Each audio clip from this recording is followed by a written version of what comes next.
Rain hammered the glass walls of a penthouse high above Chicago's glittering streets.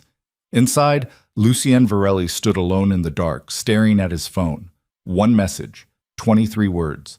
He'd just ended his marriage with a text written by another woman's hands while she laughed drunk on his couch. Within hours, his wife would collapse. Within days, she'd be dying. And the mafia king who owned an entire city would realize too late that he'd destroyed the only person who ever truly loved him. If you're watching from anywhere in the world, drop your city in the comments below and hit that like button. Let's see how far this story travels. Stay with me until the end. You won't forget this one.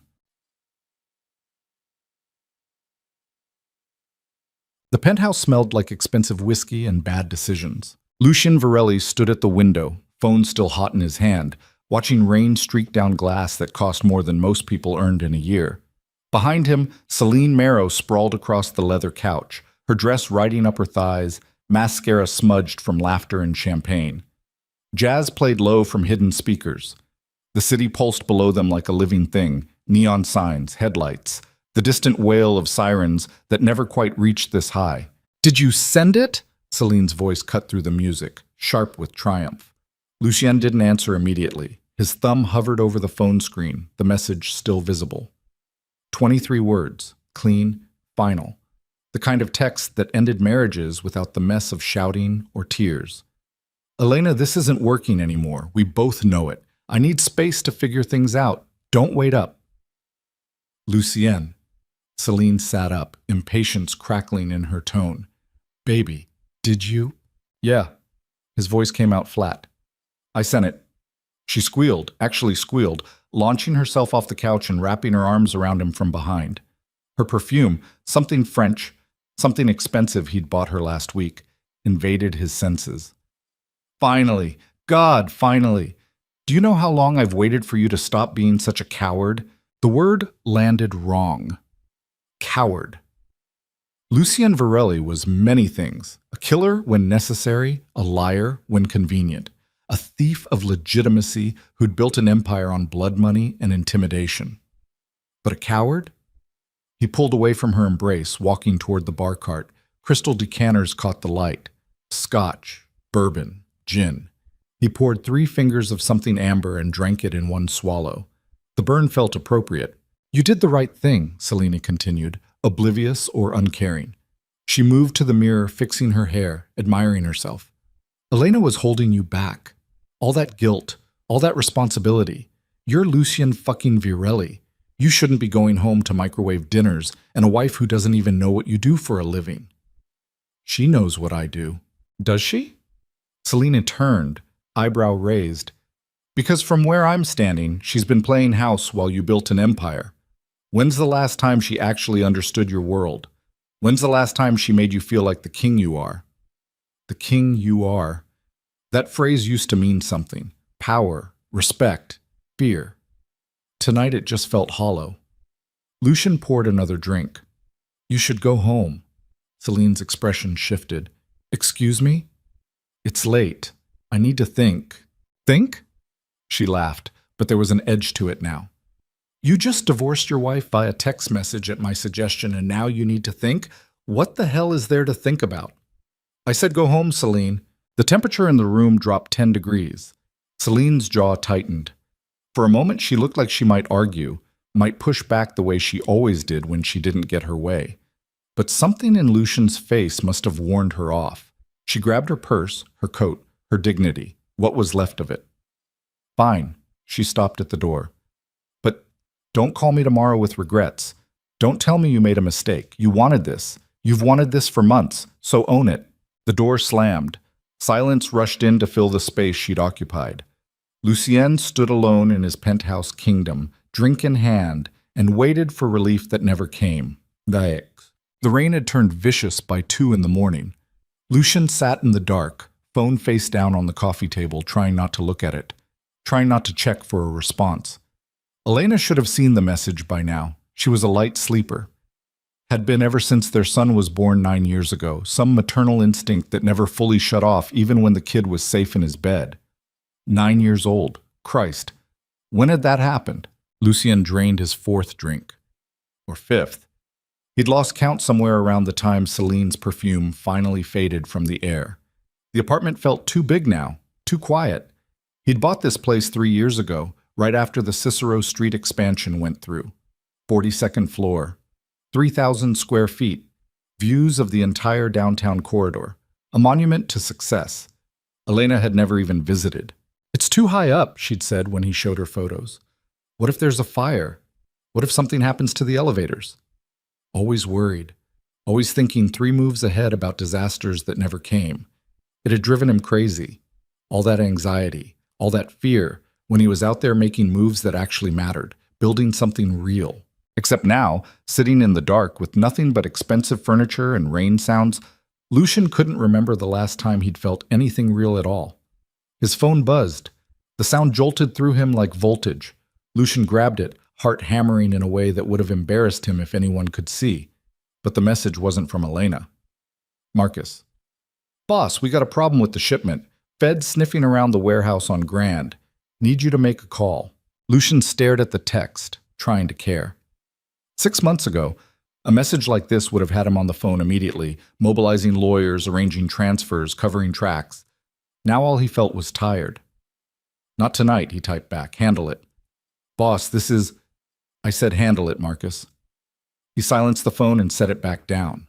The rain kept falling. The city kept breathing. And somewhere out there, his wife was reading 23 words that ended 15 years of marriage. Lucien closed his eyes and tried to remember when everything got so complicated. The memories came uninvited, the way they always did when he drank too much. 19 years old, working the overnight shift at Mendez Auto Body on the south side. Grease under his fingernails, engine oil staining his jeans, $5 an hour under the table because he didn't have papers yet.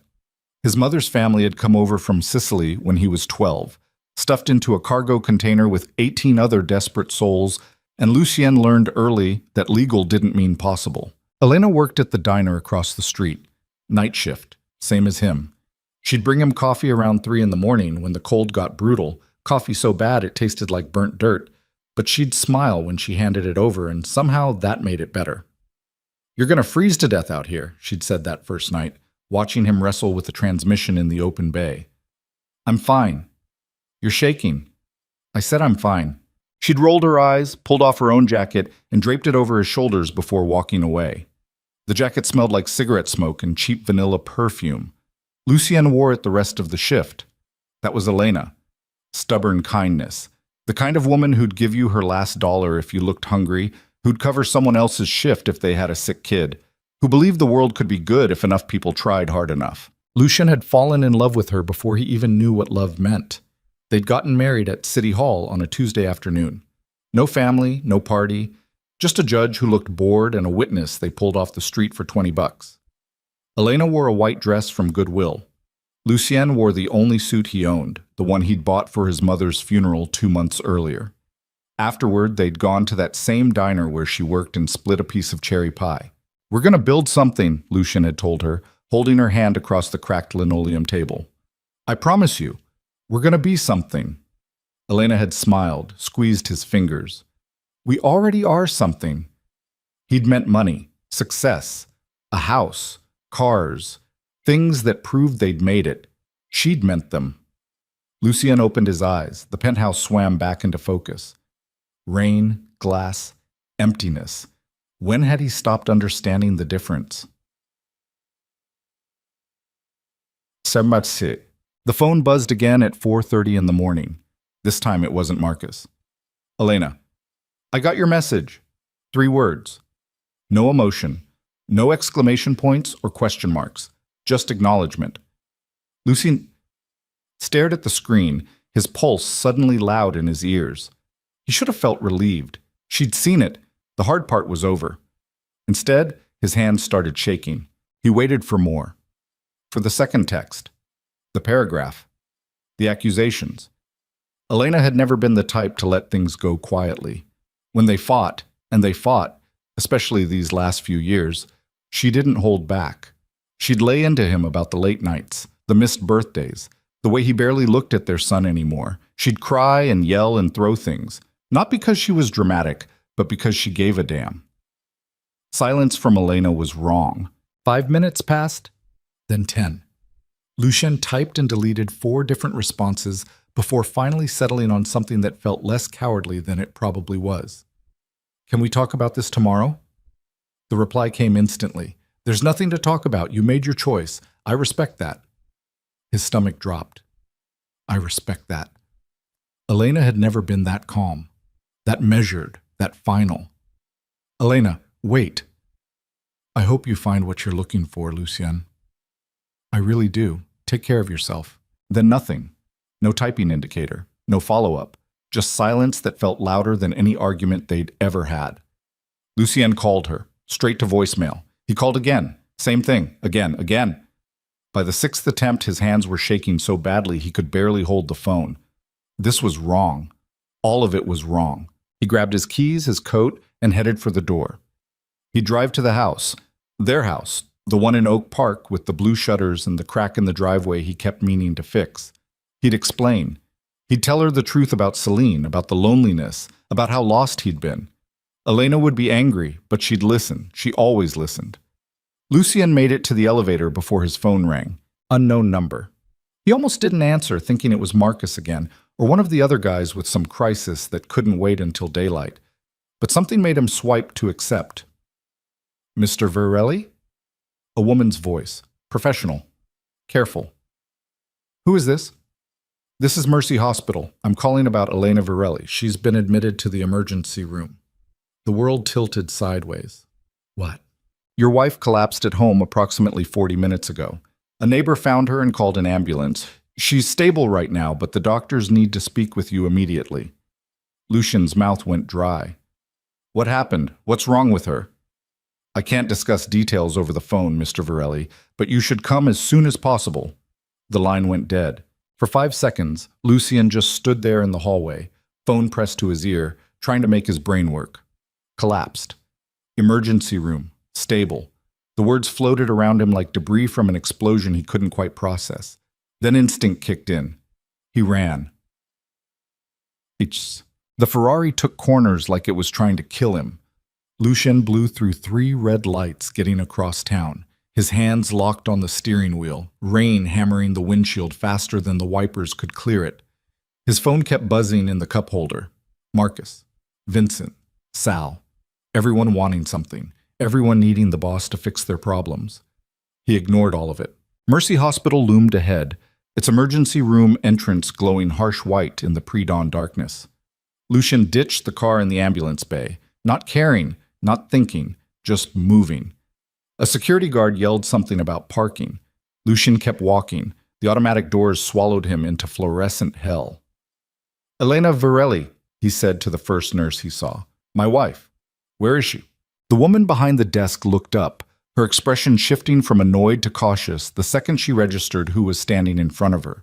Everyone in Chicago knew Lucien Varelli's face. The news loved him. The cops hated him. The gossip columns couldn't get enough. Room 347, she said quietly. 3rd floor. But sir, you need to... Lucien was already moving toward the elevators. He took the stairs instead, hitting them 2 at a time, his lungs burning by the 2nd flight. 3rd floor.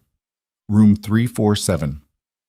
The numbers blurred together until he was standing in front of a door with a small window, staring through glass at a bed surrounded by machines. Elena looked impossibly small. That was the first thing that hit him. Elena, who'd always seemed so solid, so present, so alive, looked like something fragile propped up by wires and tubes. An oxygen mask covered her face. An IV dripped clear fluid into her left arm. Monitors beeped rhythms Lucien didn't understand. A doctor appeared beside him. Young guy, early 30s, with tired eyes and the kind of posture that suggested he'd been on shift too long. Mr. Varelli? Lucien couldn't speak. He just nodded. I'm Dr. Rahman. Your wife is resting comfortably right now, but we need to talk about her condition. What happened? The words scraped out of Lucien's throat like gravel. Dr. Rahman glanced at the clipboard in his hands, then back at Lucien. When was the last time you saw your wife? I don't know. 3 days ago? 4? What is that? Did she seem ill? Tired? Complain about any symptoms? No, maybe. I don't, Lucian stopped, frustration and fear colliding. What the hell is wrong with her? The doctor's expression shifted into something careful, something that doctors probably practiced in medical school for moments like this. Your wife has stage 3 lung cancer, Mr. Varelli. She's been undergoing treatment for approximately 6 months. The floor disappeared. 6 months. Elena had cancer for 6 months, and he didn't know. That's impossible, Lucian heard himself say. She would have told me. She wouldn't. According to her charts, she specifically requested that you not be informed. Dr. Rahman's voice stayed neutral, professional, but judgment leaked through anyway. She didn't want to burden anyone with her illness while she was still functional. Burden. That word again. The same one Celine had thrown at him hours ago, except now it meant something completely different. Now it meant Elena had been dying alone while Lucian was out building kingdoms and sleeping with women who didn't matter. The collapse tonight was triggered by acute stress, the doctor continued. Her body is already compromised. The emotional trauma from whatever happened this evening exacerbated her condition significantly. Emotional trauma. The text message. 23 words sent from another woman's bed. Lucien's knees gave out. He caught himself against the wall, barely, his vision swimming. The doctor was still talking, something about treatment options and prognosis and quality of life. But Lucien couldn't hear it anymore. All he could hear was his own pulse hammering in his ears and Elena's voice from years ago, from their wedding day, whispering across cheap diner pie. We already are something. Can I see her? Lucien's voice came out broken. Dr. Rahman hesitated. She's sedated right now. She won't be able to respond. I don't care. Can I see her? The doctor studied him for a long moment, then stepped aside. Lucian pushed through the door into a room that smelled like disinfectant and failure. Elena's chest rose and fell beneath a thin hospital blanket. The oxygen mask fogged with each breath. Her face looked gray in the harsh lighting, shadows pooling under her eyes, her cheekbones sharper than he remembered. How had he not noticed? How had he looked at this woman, the woman who'd given him everything, who'd believed in him when he was nothing, and not seen that she was disappearing? Because he hadn't been looking. That was the truth that hit him now, standing beside her bed with machines breathing beside her. He hadn't looked at Elena, really looked at her, in years. She'd become background noise, the person who kept the house running, who raised their son, who existed in the spaces between his important meetings and dangerous deals. She'd become invisible while he was busy being visible. Lucien reached for her hand. It felt cold. Too cold. I'm sorry, he whispered. God, Elena, I'm so sorry. The machines beeped their mechanical rhythm. Rain hammered against the window, and somewhere in the building, a PA system announced a code blue in a voice too calm for the emergency it described. Lucian lowered his forehead to Elena's hand and stayed there, frozen, while the reality of what he'd done finally caught up with him. He'd spent 15 years building an empire, and he'd lost everything that actually mattered in a single night. The sun came up gray and reluctant. Lucien sat in the same position he'd been in for 3 hours, Elena's hand still clasped in both of his back screaming from the awkward angle of the chair. He hadn't moved, couldn't move. As if staying still might somehow reverse time, take back the message, undo the damage. A nurse came in around 7 to check vitals. She didn't say anything to him, just did her job with practiced efficiency, and left. Lucien appreciated the silence. He didn't have words right now anyway. His phone had died somewhere around dawn. Good. Let Marcus handle the shipment. Let Vincent deal with the feds. Let the whole empire burn if it wanted to. None of it mattered anymore. Elena stirred around 8. It started with her fingers twitching in his grip, then her eyes moving beneath closed lids, then a small sound escaping from behind the oxygen mask. Lucien sat up straighter, his heart suddenly racing. Elena? Her eyes opened slowly, unfocused at first, blinking against the harsh overhead lights. It took a moment for her gaze to find him. When it did, something flickered across her face. Not anger, not relief. Resignation. The nurse must have heard the change in the monitors because she reappeared almost immediately, checking Elena's vitals, adjusting the IV, asking questions in a calm, professional voice. Elena nodded weakly to most of them, her eyes never leaving Lucien's face. I'll give you two a few minutes, the nurse said finally, and left them alone. Silence filled the room like water. Lucien opened his mouth, closed it, tried again. Elena, You got my text, she said. Her voice came out rough, strained from the oxygen mask, but clear, always clear. I got it. Then the hospital called and he stopped, swallowed hard. Why didn't you tell me? Tell you what? The cancer, the treatment, any of it. Elena closed her eyes briefly. When she opened them again, they were wet. You were busy. 2 words. They hit harder than accusations would have. That's not... Lucien's throat closed up. You should have told me anyway. I'm your husband. I had a right to know. Rights? Elena's laugh came out bitter, painful. You want to talk about rights? When's the last time you came home for dinner, Lucien? When's the last time you asked about my day? When's the last time you looked at me like I was anything other than an obligation? He had no answer for that. I didn't tell you because I knew what would happen, Elena continued, her voice getting stronger even as tears slid down her temples. You'd feel guilty. You'd throw money at it. You'd hire the best doctors and the best hospitals, and you'd tell yourself that meant you were taking care of me. But you wouldn't actually be there. You'd still choose your meetings over my chemo appointments. You'd still forget to call. You'd still disappear into whatever world you've built where I don't exist. That's not fair, isn't it? She turned her head to look at him fully. When's our son's birthday, Lucien? The question landed like a punch. Lucien's mind went blank. He knew it. Of course he knew it. September something, or was it October? Elena saw the answer on his face. Fresh tears spilled over. You don't even know, she whispered. You don't know when your own son was born. October 9th, Lucien said suddenly, the date surfacing from wherever he'd buried it. October 9th, he's 9 years old. His name is Marco. Elena's voice cracked. And you missed his last 3 birthdays. The truth of it crushed him. Marco, his son, 9 years old, brown hair like his mother, quiet kid, good at school, or at least Elena said so in the texts Lucien barely read. When was the last time he'd actually talked to his own son? Really talked, not just a distracted "how was school" while checking his phone. I can fix this, Lucien said desperately. Elena, I swear to God, I can fix all of it. I'll step back from the business. I'll be home more. You sent me a breakup text last night. The words stopped him cold. While I was sitting in our kitchen, Elena continued quietly, trying to figure out how to tell our son that his mother is dying.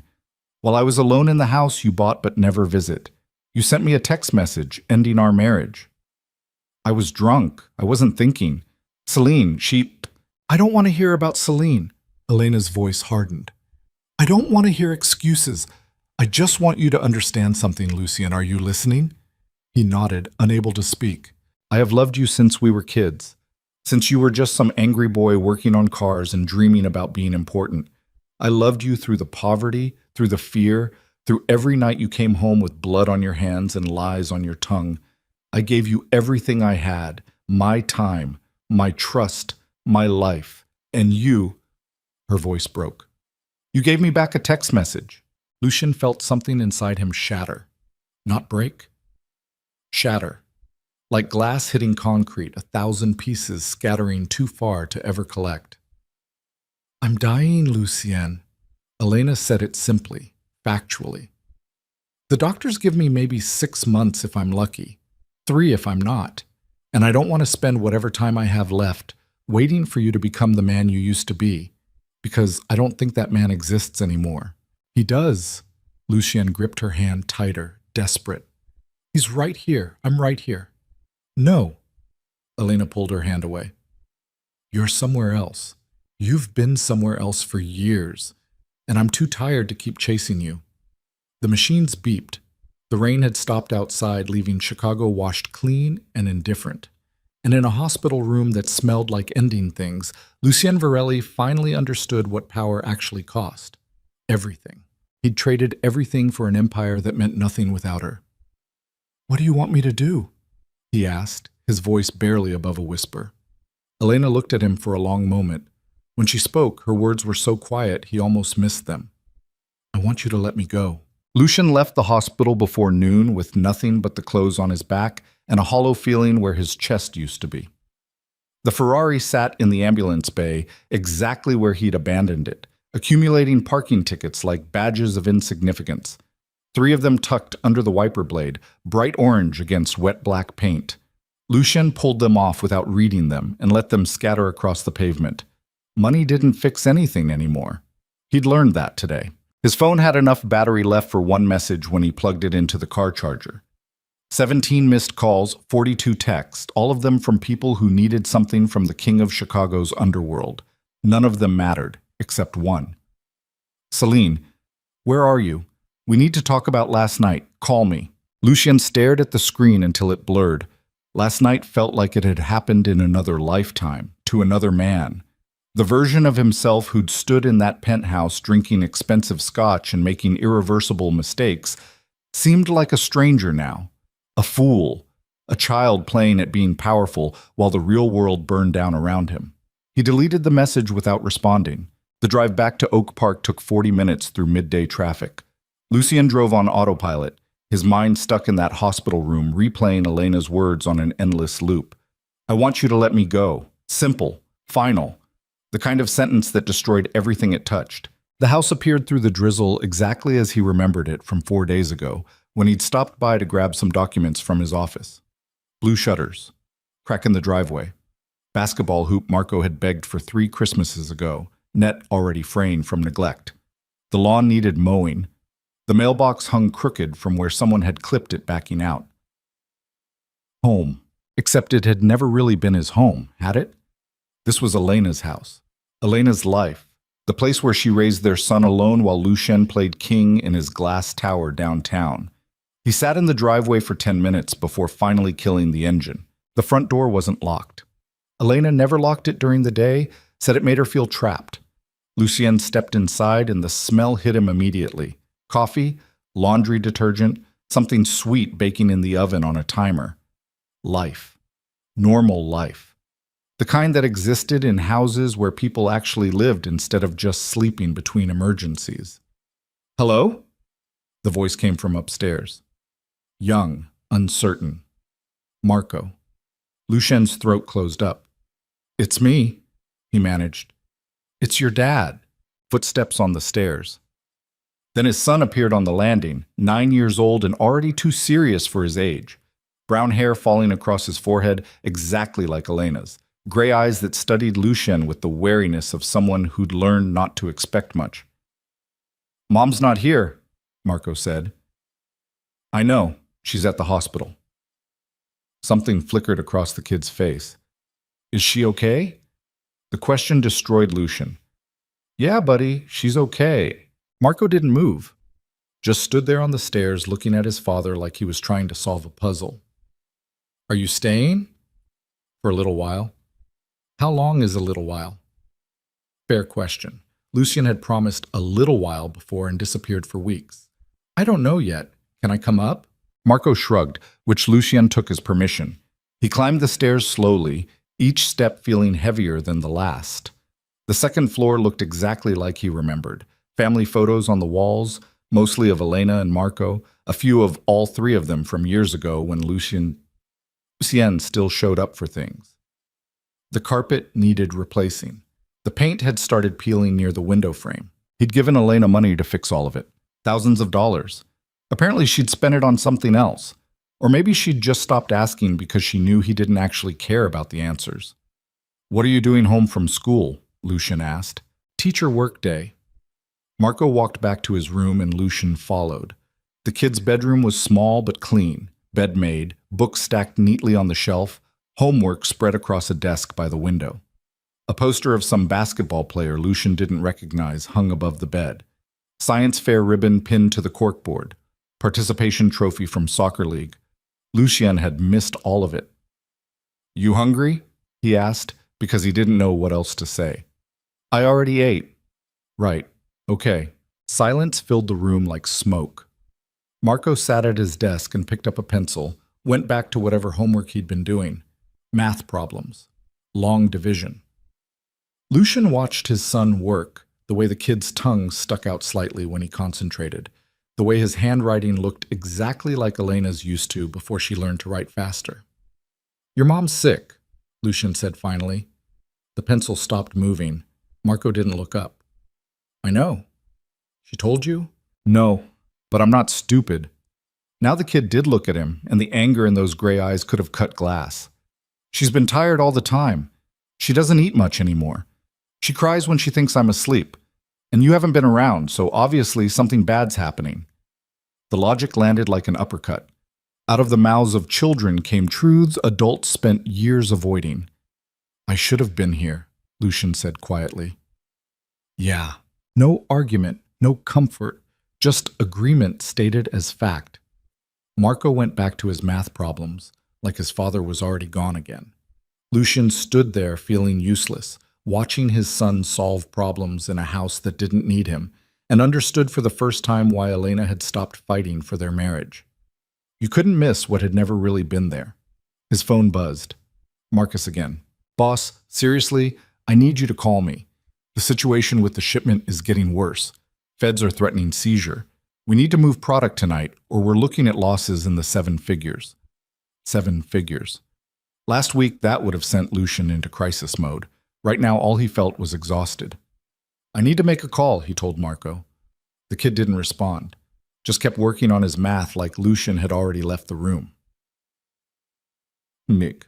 Lucien stood in the backyard under gray sky, phone pressed to his ear, listening to Marcus explain a problem that used to matter. "The container's flagged," Marcus was saying, his voice tight with stress. "Customs is holding it at the port. They're saying random inspection, but we both know what that means. Someone talked." "Who?" "I don't know. Could be anyone. Could be the new driver. Could be someone on the dock crew. Could be—" "Figure it out."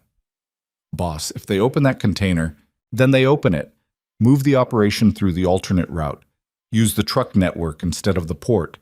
It'll take longer, but it's clean." Silence on the other end. Then, "You feeling okay? You sound weird." "I'm fine. Just handle it." "Lucien, man, this is a $12 million shipment. If we lose it, we won't lose it. Reroute through Gary, Indiana. Use the warehouse we acquired last month. Split the load into smaller vehicles and move it in pieces. You've done this before." "That'll take weeks." "Then it takes weeks." More silence. Lucian could practically hear Marcus trying to figure out what was wrong with his boss. Finally, "Where are you right now?" "Home." "Your home or—" "My actual home, with my wife and kid." The pause that followed lasted long enough for Lucien to count his own heartbeats. 6 of them before Marcus spoke again, his voice careful now. "Elena's sick, isn't she? The hospital called you." Word traveled fast in their world. "Yeah. How bad?" "Bad enough." "Shit. Boss, I'm sorry if you need, I need you to handle the shipment without me. Can you do that or not?" "Yeah, of course, yeah." "Good. Don't call me unless someone's dying." Lucian hung up before Marcus could respond. He stood there in the backyard looking at the fence that needed painting and the grass that needed cutting and the swing set Marco had outgrown, but Elena kept anyway because she liked the memories. This place was falling apart, the same way their marriage had, slowly, quietly, while everyone pretended not to notice. The back door opened. Marco stood there holding something. "Mom called," the kid said. Lucien's pulse spiked. "When?" "Just now. On the house phone. She said to tell you she's being discharged tomorrow morning and she needs you to pick her up at 10. "She's coming home?" That's what discharge means. Smart kid. Too smart. Lucien walked toward the door. "What else did she say?" Marco handed him a piece of paper with Elena's handwriting on it. A list. Of course it was a list. Elena made lists for everything, grocery shopping, bills to pay, things she needed Lucien to fix around the house that he never got around to fixing. This list was different. Marco's school schedule, attached to fridge. His medication, allergy, is in bathroom cabinet, 1 pill each morning. He likes scrambled eggs, but not fried baseball practice. Tuesdays and Thursdays, 4 p.m. at Jefferson Park. Math tutor comes Wednesday afternoons. Bedtime is 9 p.m. on school nights, 10 p.m. on weekends. He's been having nightmares about something at school, but won't tell me what. Please actually listen when he talks. The last line hit different than the others. Not an instruction, a plea. She thinks I don't know how to take care of you, Lucienne said quietly. Marco shrugged. Do you? Honest question, devastating answer. I'm going to try. People say that a lot. I know. Trying isn't the same as doing. I know that too. The kid looked at him for a long moment, those gray eyes Elena had given him searching for something Lucian wasn't sure he still had. Finally, Marco said, I like my eggs scrambled with cheese, and I'm not bad at math. The tutor just makes Mom feel better. And the nightmares aren't about school. What are they about? You leaving and not coming back. The words hung in the wet air between them like smoke. Lucian opened his mouth, but nothing came out. What do you say to your 9-year-old son when he tells you he has nightmares about your absence? Sorry, didn't cover it. Apologies meant nothing against years of proof. I'm not leaving, Lucian finally managed. Okay. I mean it. People say that a lot too. Then Marco went back inside, leaving his father standing in the rain that had started falling again, holding a list of instructions for how to be a parent to a child he barely knew. Back. Celine showed up at 7 that evening. Lucienne was in the kitchen trying to figure out how to make scrambled eggs with cheese when the doorbell rang. Marco had already eaten cereal because Lucien's first attempt at cooking had produced something that looked like rubber and was upstairs doing homework, or avoiding his father. Probably both. The doorbell rang again, insistent. Lucienne already knew who it was before he opened the door. Some instinct, maybe, or just the recognition of bad timing. Celine stood on the porch in designer jeans and a leather jacket that cost more than most people's monthly rent. Her makeup was perfect. Her hair was perfect. Everything about her was assembled for maximum impact. So this is where you've been hiding, she said. I'm not hiding. Really? Because you've ignored 14 texts and 6 calls. That feels like hiding. I've been busy. Busy. She laughed, but there was no humor in it. You've been busy for 18 hours in Oak Park? Doing what? Exactly. Lucienne didn't move from the doorway. Didn't invite her in. How did you know I was here? I have access to your phone's location, remember? You gave me that after we started. She paused, glanced past him into the house. Can we talk inside? Or are you going to make me have this conversation on your doorstep? Here's fine. Her expression hardened. What's going on, Lucian? Elena's sick. I know. You said that this morning in your text. I didn't send you a text this morning. Right, sorry. You didn't send me anything this morning, which is exactly my point. We finally took the step we've been talking about for months, and now you're ghosting me? Celine? No. Don't Celine me. We did this together. You sent that message last night because you wanted to, because you wanted her gone and me here. Don't pretend like I forced you into anything. She was right, which made it worse. Lucian had wanted all of it last night. The freedom, the excitement, the escape from guilt and responsibility. He'd wanted Celine's version of life where power meant fun instead of sacrifice. 24 hours ago, a lifetime ago. Things have changed, he said. What things? Elena has cancer, stage 3. She's been sick for months and I didn't know because I was too busy with... He stopped himself. It doesn't matter, she's dying. That changes things. Celine stared at him like he'd started speaking another language. So what, you're going to stay here and play house while she trailed off, apparently realizing how terrible the rest of that sentence sounded. Yeah, I am. For how long? I don't know. Lucienne, this is insane. You can't just... I sent her a message ending our marriage while she was sitting in our kitchen trying to figure out how to tell our son she's dying. The words came out raw. She collapsed reading that message. I put my wife in the hospital because I was too much of a coward to end things face to face. You're not a coward. You were trapped in a dead marriage with a woman who didn't understand you. We talked about this. You said you felt like you were drowning. I say a lot of things. Meaning what? Lucienne met her eyes. Meaning maybe I was wrong.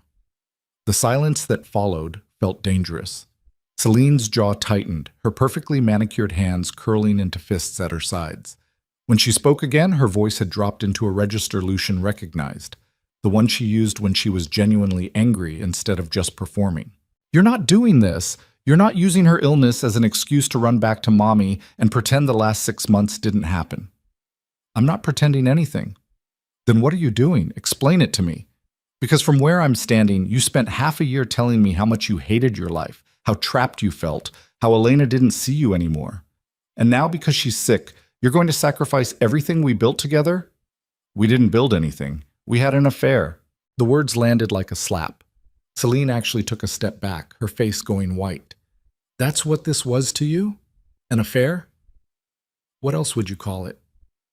I call it two people finding each other when they needed it most. I call it love. Celine, don't. She held up a hand. Don't you dare stand there and tell me you didn't feel what I felt. Don't you dare pretend those nights meant nothing. They meant something, but they weren't love. Then what was it? Lucien thought about the penthouse, the champagne, the expensive dinners in hotel rooms where nobody knew their names. The way Celine made him feel powerful and desired and free from the weight of being responsible for anything real. Escape, he said quietly. It was escape. Celine's laugh came out bitter and sharp. Wow, okay. That's wow. I'm sorry. No, you're not. You're just feeling guilty because your wife is sick and you finally have to face what you've been running from. But guilt fades, Lucien. Give it a few weeks, a few months, and you'll remember why you left her in the first place. You'll remember what it felt like to be with me instead of stuck in this, she gestured at the house with disgust, this prison pretending to be a home. Get out. The words came out cold. Final. Lucien watched something change in Celine's expression, watched the anger shift into calculation. Fine, she said. I'll go, but you should know something before I do. What? I'm pregnant. The world stopped. Lucien stared at her, trying to make the words make sense. Pregnant. Celine was pregnant. You're lying. I wish I was. She pulled something from her purse, a pharmacy receipt, a picture of what looked like a pregnancy test. Found out yesterday. Was going to tell you last night as a celebration, but then you got all weird about sending that text and, well, timing. Lucien's mind raced. Pregnant. Celine was pregnant with his child. Another child. A child conceived in hotel rooms and lies while his wife was dying and his son was having nightmares about abandonment. How far along? 6 weeks, maybe 7. The doctor can tell me more when I make an appointment. She paused. If I make an appointment, the implication hung heavy between them. Lucien felt sick. I need to think, he said, about what? Whether you want this baby or not. About everything. Celine's expression hardened into something cruel. You have 48 hours, then I'm making decisions without you. And Lucien, if you choose her over me, if you choose that dying marriage over our future, I will make sure everyone knows exactly what kind of man you really are. The press, your associates, her, everyone. Are you threatening me? I'm promising you, 48 hours. Choose wisely. She turned and walked back to her car, a Mercedes he'd bought her 3 months ago, and drove away, leaving Lucien standing on his own porch feeling like the ground had opened beneath his feet. Pregnant. Celine was pregnant. And upstairs, his son was doing homework, not knowing his father's world had just imploded twice in 24 hours. Come. Lucien didn't sleep that night. He lay on the couch in the living room staring at ceiling shadows while the house settled around him with sounds he'd forgotten. The refrigerator humming, pipes creaking, wind against windows. Normal sounds. The kind you only noticed when you'd been gone long enough to forget what quiet felt like. Pregnant. The word kept circling through his mind like a vulture. He tried to do math. 6 or 7 weeks meant it happened around the new year. That weekend they'd gone to that resort in Lake Geneva, the one with the private cabin and the hot tub and too much wine. He'd told Elena he was at a business conference. She'd probably known he was lying. God, what had he become? Lucien's phone buzzed around 3 in the morning. He'd turned off notifications from everyone except 2 numbers. Marco's cell phone, which the kid barely used, and the hospital. It was the hospital. His heart stopped before he even read the message. Elena's condition has stabilized. Discharge still scheduled for 10 a.m. Please arrive on time as she will need assistance with mobility. Relief flooded through him, followed immediately by shame. He'd been lying here worried about Celine's pregnancy while Elena was alone in a hospital bed fighting for every breath. Priorities. He needed to figure out his priorities. Lucien stood and walked upstairs as quietly as possible. Marco's door was closed. Lucien pushed it open slowly, just enough to see inside. The kid was asleep, tangled in blankets, his face peaceful in a way it never was during the day. A stuffed animal Lucien didn't recognize tucked under one arm. Nightlight glowing near the closet. 9 years old. Lucien had missed 9 years of this. 9 birthdays. 9 first days of school. 9 Christmases and Halloween costumes and summer vacations. All of it gone while he was building an empire that meant nothing compared to the small human breathing softly in that twin bed. And now there might be another child. Another life Lucien would be responsible for failing. He closed the door and went back downstairs. In the kitchen, he found Elena's list still sitting on the counter. Please actually listen when he talks. Such a simple request. Such an impossible indictment of everything Lucien had become. His phone buzzed again. Not the hospital this time. Marcus. Shipment rerouted successfully. No losses. Feds never opened the container. False alarm. Good news, supposedly. $12 million saved. The empire intact. Lucien deleted the message without responding. He spent the rest of the night sitting at the kitchen table looking at family photos Elena had arranged on the wall. Most of them old. The 3 of them at Marco's baptism. First birthday party. Trip to the zoo when the kid was maybe 4. A few recent ones scattered in. But Lucien noticed he was in fewer and fewer of them as the years progressed. Disappearing. He'd been disappearing from his own family for years and never noticed until it was too late. The sun came up slow and reluctant. Lucien made coffee, burned toast, threw it away, and tried again. By 7, Marco was awake, appearing in the kitchen doorway looking suspicious. "You're still here," the kid said. "I told you I would be." "Yeah, but—" Marco stopped himself, shrugged instead. "But I usually lie." The kid didn't argue, just got himself a bowl from the cabinet and poured cereal. Lucky Charms. Elena always bought the healthy stuff. Whole grain, low sugar. Apparently when Lucien wasn't around, different rules applied. "We're picking up your mom at 10, Lucien said. "You need to get ready for school or teacher workday, remember? I told you yesterday." Right, teacher workday. Lucien had already forgotten. They ate breakfast in silence. The kind that wasn't quite comfortable, but wasn't hostile either. Marco kept glancing at him like he was waiting for his father to disappear, to suddenly remember he had somewhere more important to be. At 8:30, Lucien's phone rang. Not a text this time. An actual call. Vincent. Lucien almost didn't answer, but Vincent only called for emergencies, and some habits died hard. "What?" "We have a problem." Vincent's voice was tight. "Big problem. I told Marcus I'm not available. This isn't about the shipment. This is about Sal." Sal. Salvatore Russo.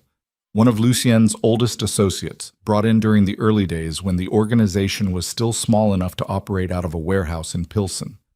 Loyal. Brutal when necessary. The kind of man you wanted on your side in a war. "What about him?" "He's dead." The kitchen tilted. "What?" "Found him this morning in his car. 2 shots to the head. Professional hit."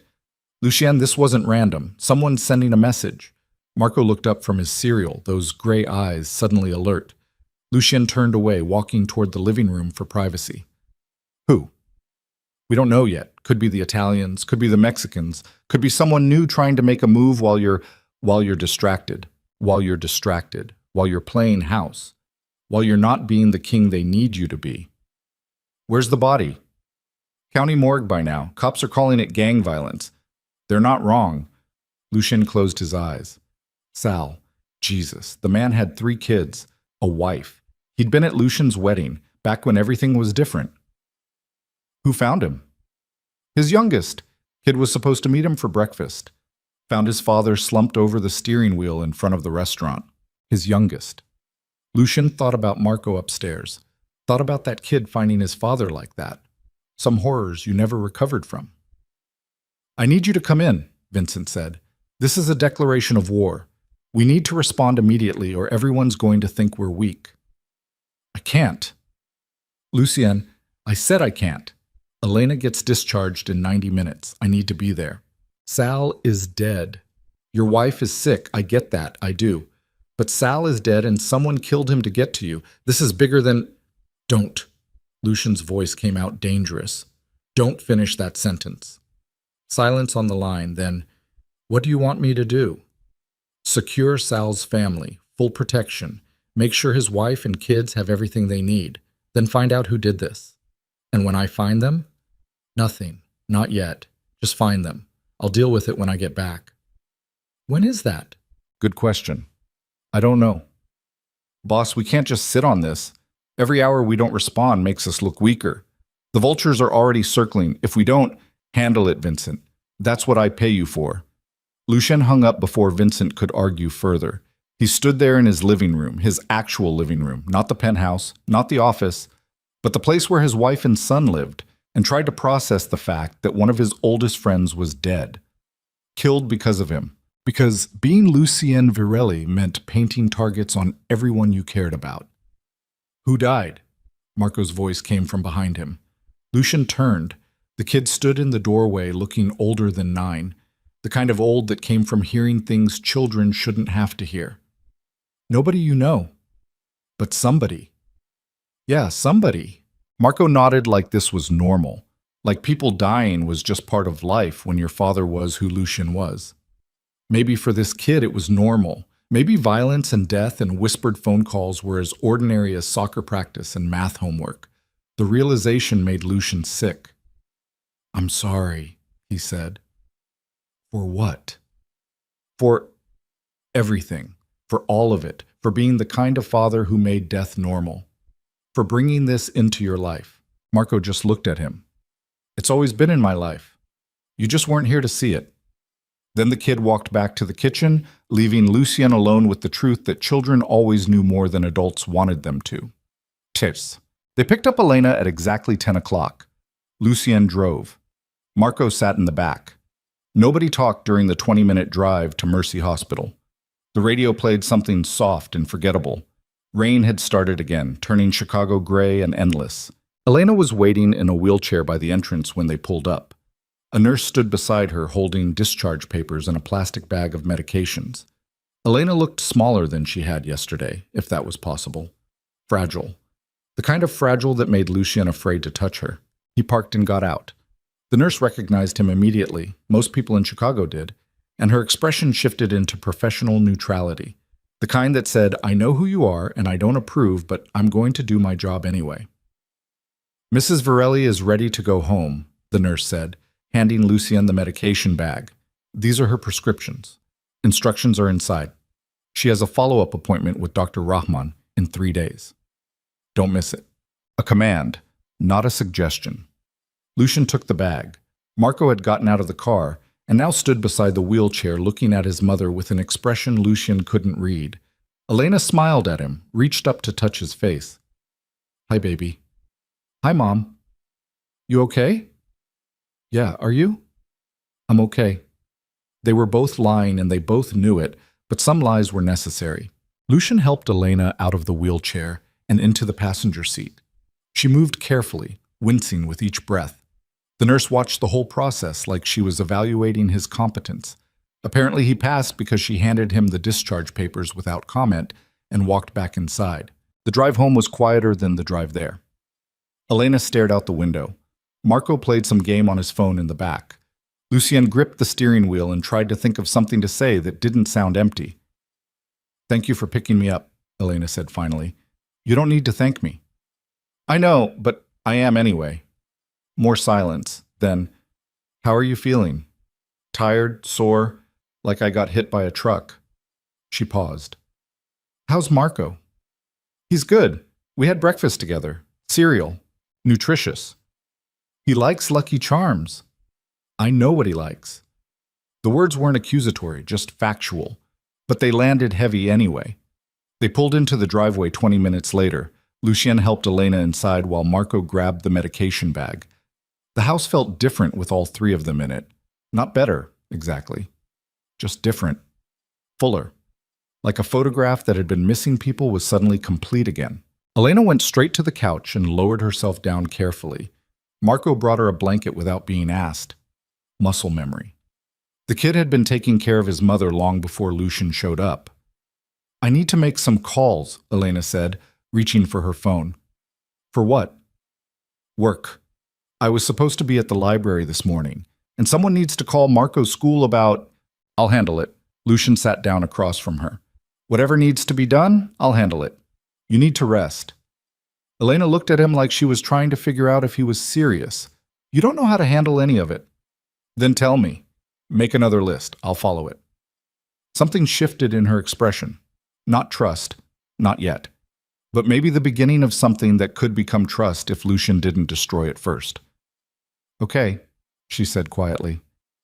Okay. Marco had disappeared upstairs. Smart kid. He knew when adults needed to talk. Lucien sat forward, elbows on his knees. I need to tell you something. About last night? About all of it. The affair. Why I… He stopped, started over. I've been lying to you for a long time.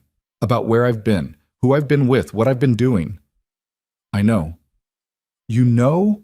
Lucien, I'm not stupid. You smell like someone else's perfume half the time you come home. You delete messages. You lie about meetings. I've known for months. The admission hit like a fist. Then why didn't you say anything? What was I supposed to say? You were already gone. Saying it out loud wouldn't have brought you back. Fair. God, it was fair.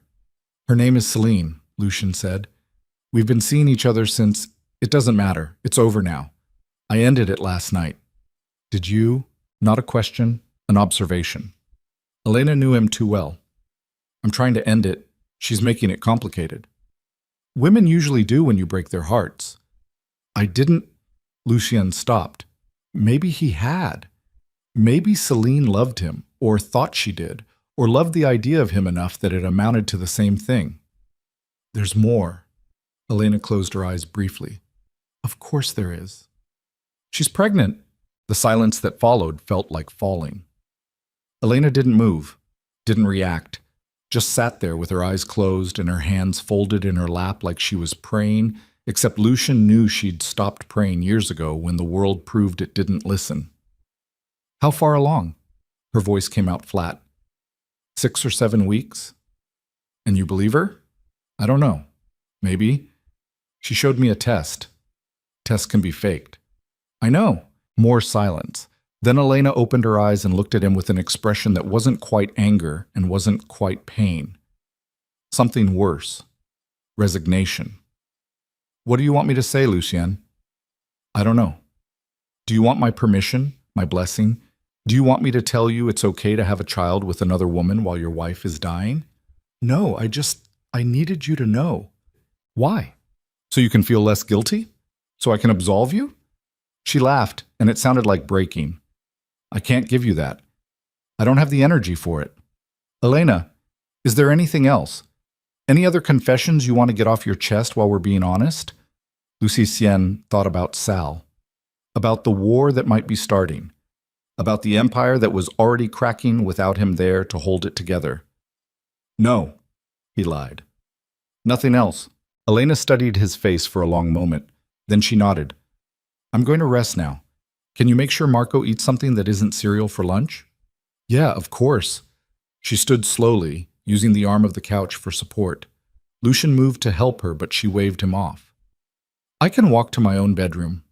He watched her climb the stairs one careful step at a time, watched her disappear into the master bedroom, and close the door with a soft click that sounded like finality. Then Lucien sat alone in the living room of a house that didn't feel like home, listening to the rain hammer against windows, and wondered how many more lies he could tell before everything collapsed completely. His phone buzzed. Vincent again. We found who killed Sal, the Volkov brothers, Russians. They're making a move on the North Side territory. This is war, boss. We need you. Lucian stared at the message. The Volkov brothers. Aggressive. Ambitious. Dangerous. The kind of people who didn't make moves unless they thought they could win. And right now, with Lucian absent, maybe they could. He typed a response, deleted it, typed another. Give me 24 hours. We don't have 24 hours. Then make them. I'll be there tomorrow. Don't do anything stupid until then. Lucian sent the message and turned off his phone before Vincent could argue. Upstairs, he heard Elena crying through the closed bedroom door. Soft, trying to be quiet so Marco wouldn't hear. And Lucian sat there in the wreckage of everything he'd built. 2 families, 2 lives, 2 worlds that couldn't coexist, and finally understood what it meant to have no way back and no way forward. Just the terrible middle where choices had to be made and every option led to someone he loved getting hurt. Lucian woke up on the couch at 4 in the morning to the sound of his phone vibrating against the coffee table. Not buzzing, vibrating, over and over. The kind of insistent rhythm that meant someone needed him badly enough to keep calling until he answered. He'd turned it off last night. Apparently it had turned itself back on, or someone had figured out how to override his settings. In his world, both were possible. The screen showed Marcus. 7th call in the last 10 minutes, according to the log. Lucien answered without sitting up.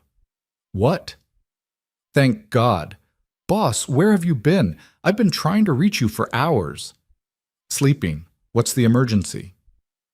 Vincent's been shot. The words cut through the fog in Lucien's brain like a knife. He sat up, suddenly awake, heart hammering. What? About 3 hours ago. He was leaving the warehouse on Ashland and someone opened up on his car, took 4 rounds, 2 in the chest, 1 in the shoulder, 1 through his neck. Lucien's mouth went dry. Is he alive? Barely. He's at county in critical condition. Doctors are saying the next few hours will decide it. Marcus paused. The Volkovs are claiming responsibility. They left a message. What message? They spray-painted it on the warehouse door. Tell Varelli we're coming for everything. Boss, this is a full declaration. They hit Sal yesterday, Vincent today. They're systematically taking out our leadership. Lucian stood, pacing the dark living room. His mind raced through scenarios, calculating moves and countermoves the way he'd done 1,000 times before. The Volkov brothers weren't subtle. If they were making this big a statement, they had something backing them. Money, muscle, political protection. You didn't declare war on Lucian Varelli unless you thought you could win. Where's the rest of the crew? Scattered. Half of them are in hiding, the other half want blood. Nobody knows what to do because nobody knows where you are or what you want us to do. Lucian, I need orders, clear orders, right now. Clear orders, simple request, impossible situation. Lucian looked toward the stairs. Somewhere up there, Elena was sleeping, her damaged lungs struggling with each breath. Marco was sleeping, probably having those nightmares about his father leaving. 2 people who needed him here, in this house, being someone other than the man who gave orders that got people killed. But Vincent was dying. Sal was already dead. And if Lucian didn't respond now, the Volkovs would interpret his absence as weakness. They'd push harder, kill more people, take more territory. And eventually they'd come here, to this house, with blue shutters and a cracked driveway, and they'd finish what they started. Lock down all the primary locations, Lucien said finally. Move product out of the north side warehouses. Redistribute it to the secondary sites in Indiana. Pull everyone back to defensive positions. That's retreat. That's strategy. Let them think they're winning. I'll handle the rest when I get there. When is that? Lucien closed his eyes. Tomorrow. Maybe. I don't know. Boss, Vincent might not have until tomorrow. The words hit like a punch. Vincent. One of the first guys Lucian had brought in when the organization was still small enough to run out of a single location. The man who'd stood beside him through turf wars and federal investigations and the slow, brutal climb to the top. Vincent had 3 ex-wives and no kids, and a loyalty that ran deeper than blood. And now he was dying because Lucien wasn't there. Do what you can, Lucien said quietly. Keep me updated.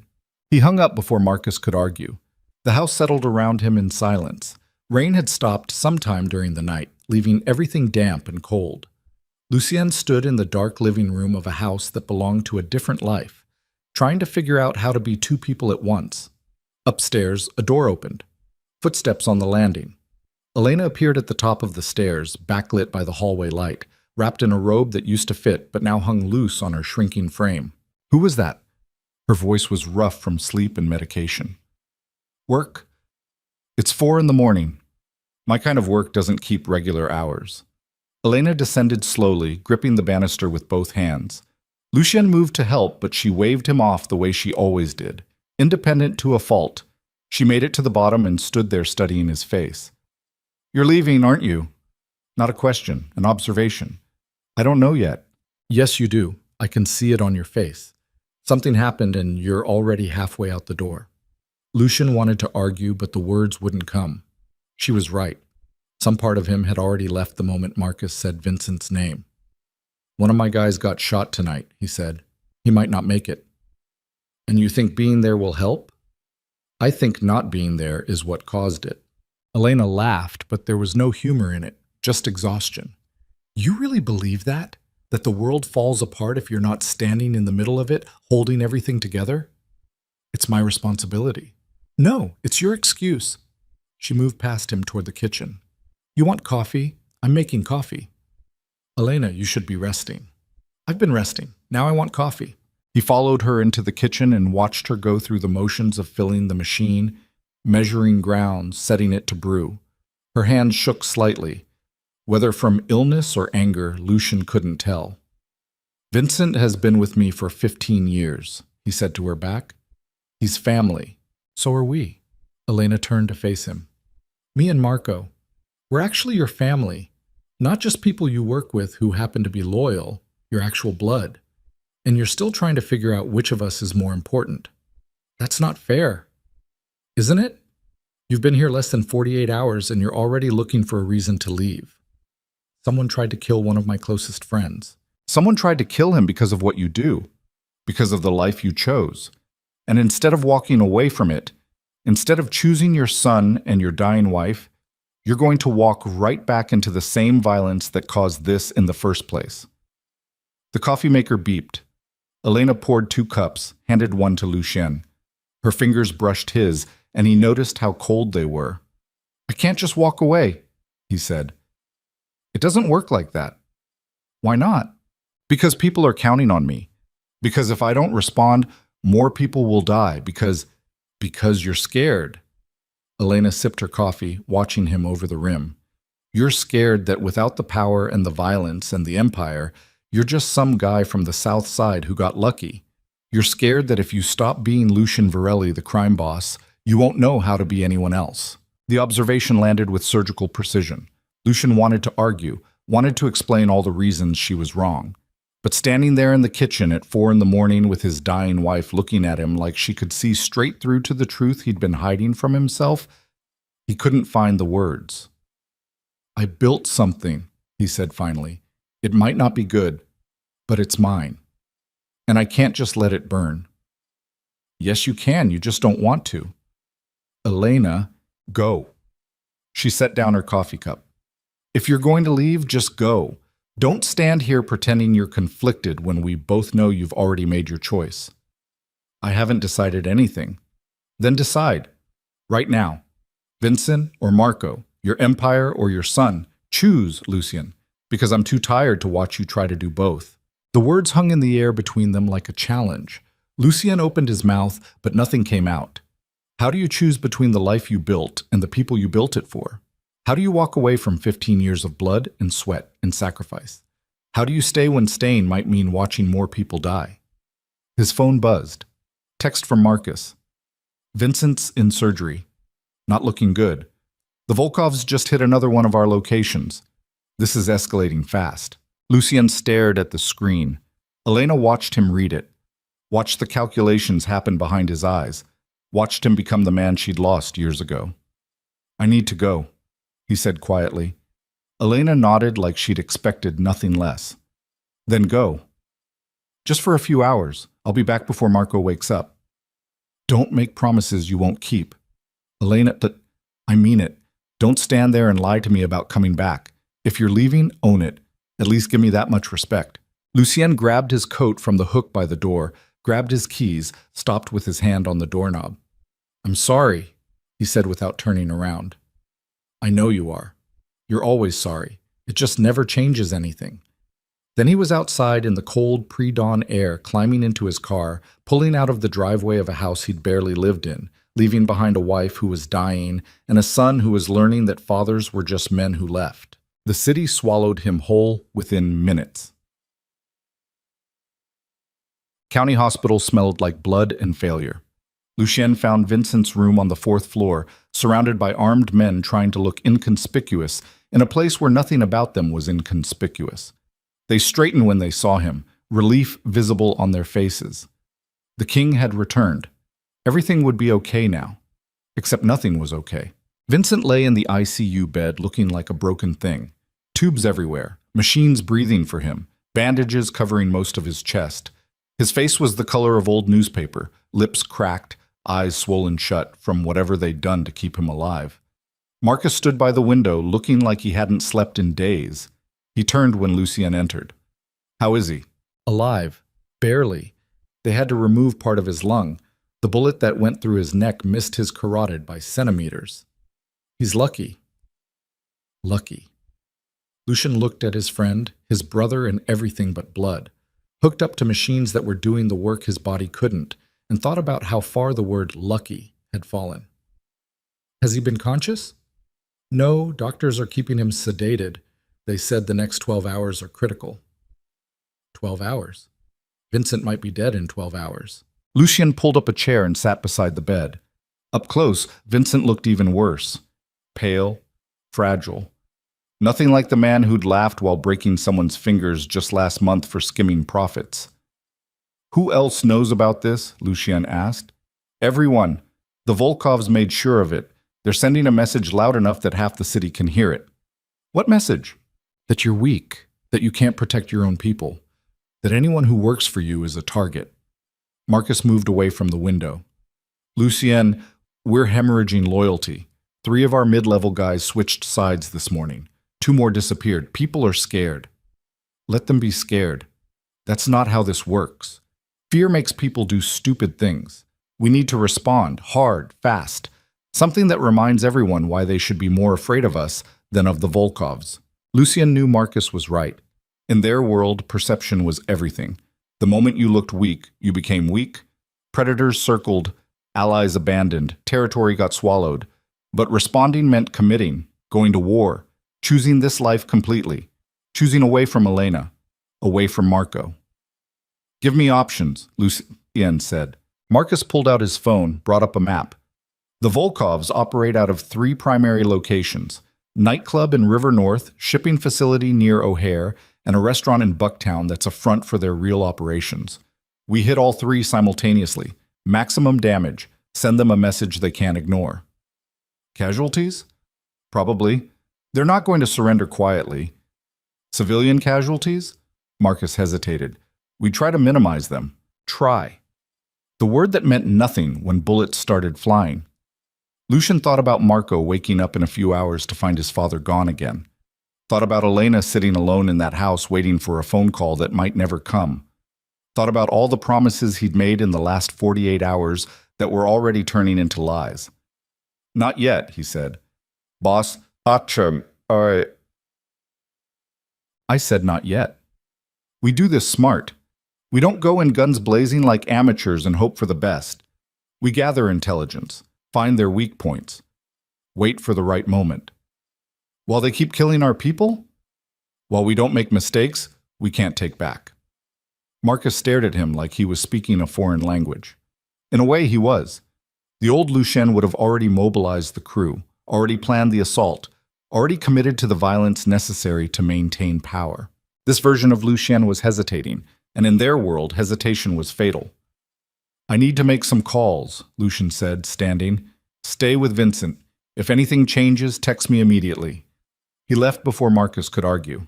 Outside Vincent's room, the armed men watched him pass with expressions that mixed hope and doubt. Lucien kept his face neutral, kept moving, found an empty stairwell, and finally let himself feel the weight of everything crushing down. Vincent was dying. Sal was dead. The empire was crumbling, and Lucien was standing in a hospital stairwell at 5 in the morning, trying to figure out how to be 2 different men at the same time when he barely knew how to be one. His phone buzzed. "Elena, Marco woke up asking for you. I told him you had to work. He didn't believe me." The message felt like a knife between the ribs. Lucien typed a response, deleted it, tried again. I'll be home soon. Don't make promises you won't keep. She'd sent the same thing twice. Like she knew exactly what Lucien was doing. Like she'd seen this pattern enough times to predict every move before he made it. He called her instead of texting. She answered on the third ring. What? Put Marco on. Why? Because I want to talk to my son. Silence. Then shuffling. Then Marco's voice, small and suspicious. Yeah? Hey, buddy. How are you feeling? Fine. Mom said you were looking for me. I wasn't looking for you. I just woke up, and you weren't here. The distinction mattered. Lucien closed his eyes. I had to handle something for work. Okay. I'll be back soon. We can have breakfast together. I'll make those scrambled eggs you like. With cheese? With cheese. You don't know how to make them right. Then you can teach me. Marco didn't respond immediately. In the background, Lucien could hear Elena coughing, deep, rattling coughs that sounded painful. Is Mom okay? Lucien asked. She's fine. She's always fine. The kid's voice carried an edge Lucien recognized. Anger, the kind that built up over time when nobody was paying attention. When are you actually coming back? I don't know. A few hours. That's what you said yesterday. I know. I'm sorry. Stop saying that. What? Stop saying you're sorry. It doesn't mean anything anymore. Then Marco hung up. Lucien stood there holding a dead phone, listening to the echo of his 9-year-old son calling him out for being exactly what he was, a liar, a man who made promises he never intended to keep. He called back. Elena answered. Don't, she said. Whatever you're about to say, just don't. Come home or don't come home. But stop torturing him with maybes. I'm trying to... I don't care what you're trying to do. I care what you're actually doing. And what you're actually doing is choosing the same thing you always choose. She paused. There's something else you should know. The way she said it made Lucien's stomach drop. What? Celine showed up here 20 minutes ago. The world tilted. What? Pregnant girlfriend showed up at our door asking to speak with you. Real classy move. Jesus. Elena, I'm sorry. She's still here, waiting in her car across the street. I told her you weren't home, but she said she'd wait. So unless you want your son seeing you have a conversation with the woman carrying your other child, you might want to get here fast. Then she hung up too. Lucien stood in the stairwell trying to process what he'd just heard. Celine was at the house, his house, where Elena was dying and Marco was learning what betrayal looked like. He ran. Mars. Lucien made it back to Oak Park in 17 minutes, breaking every traffic law that existed and a few that didn't.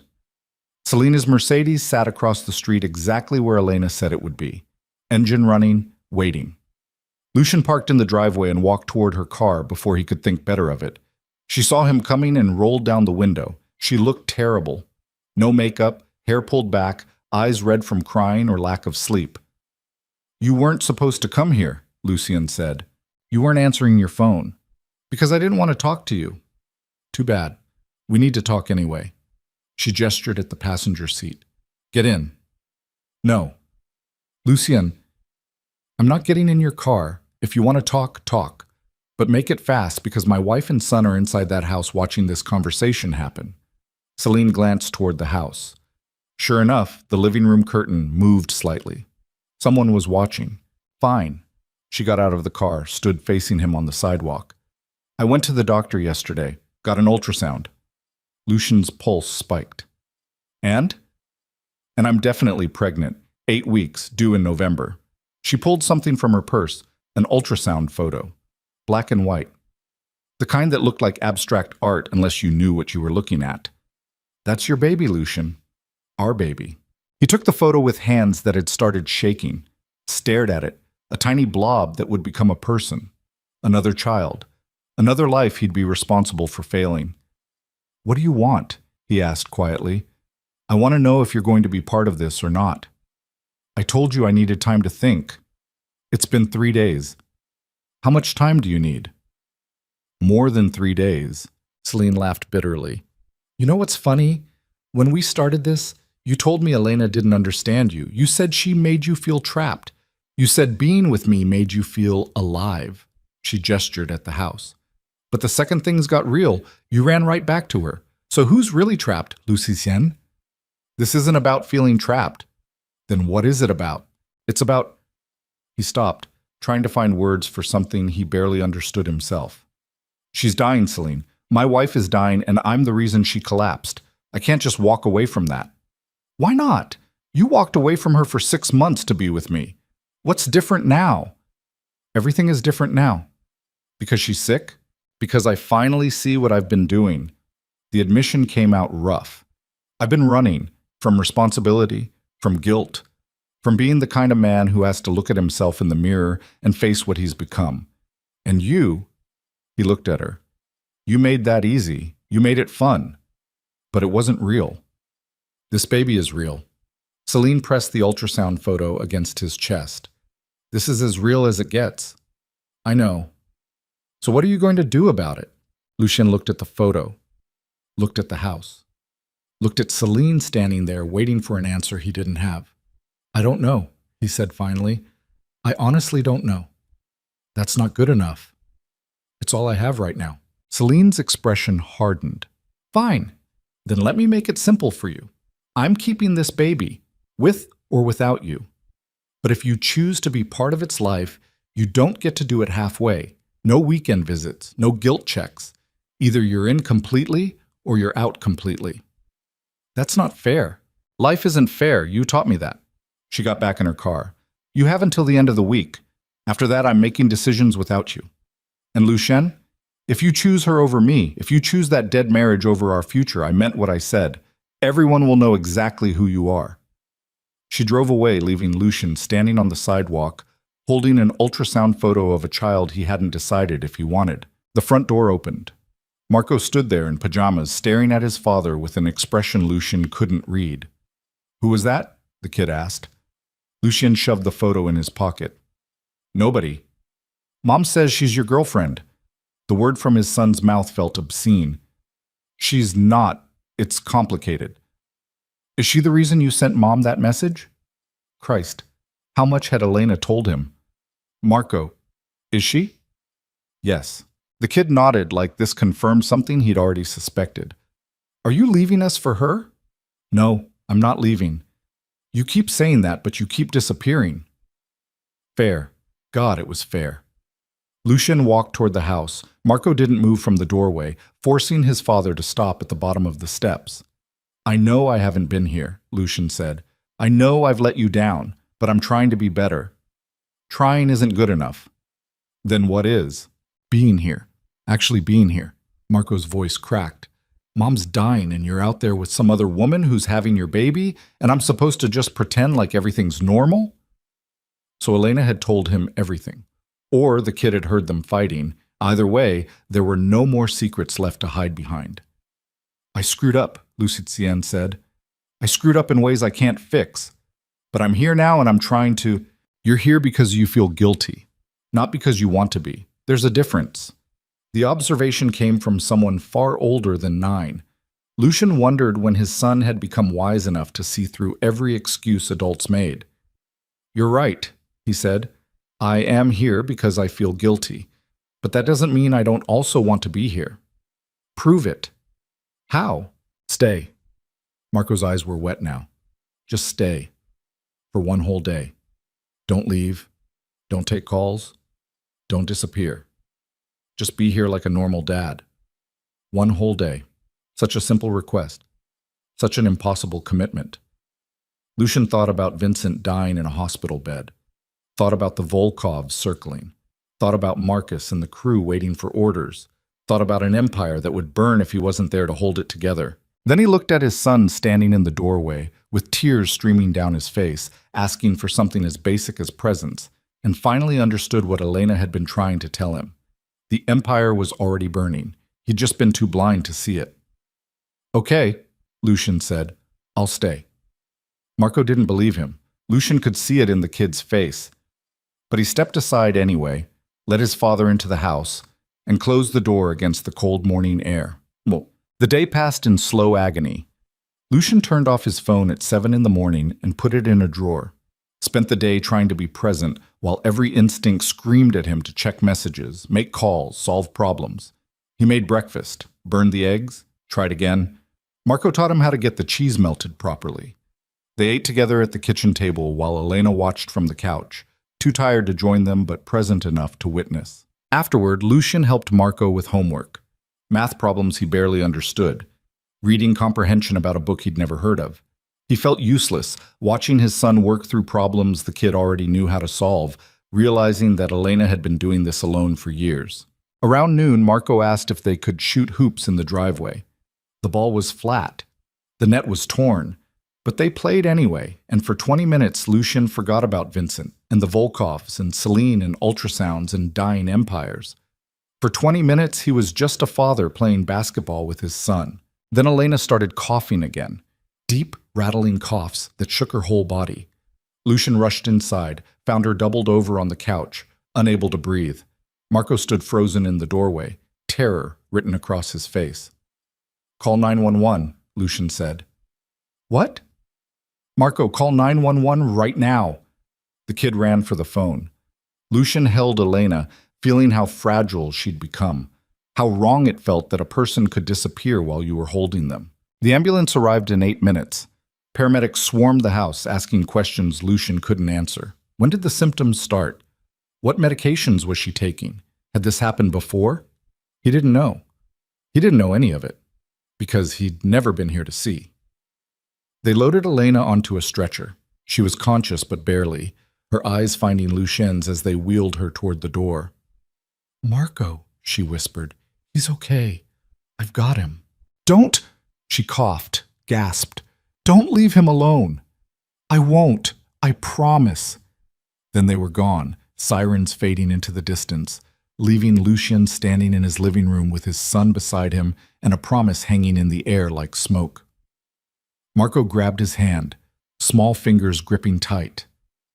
Is she going to die? Lucien wanted to lie. Wanted to say something comforting, but he'd spent 9 years lying to this kid and he was done. "I don't know," he said honestly. "Maybe.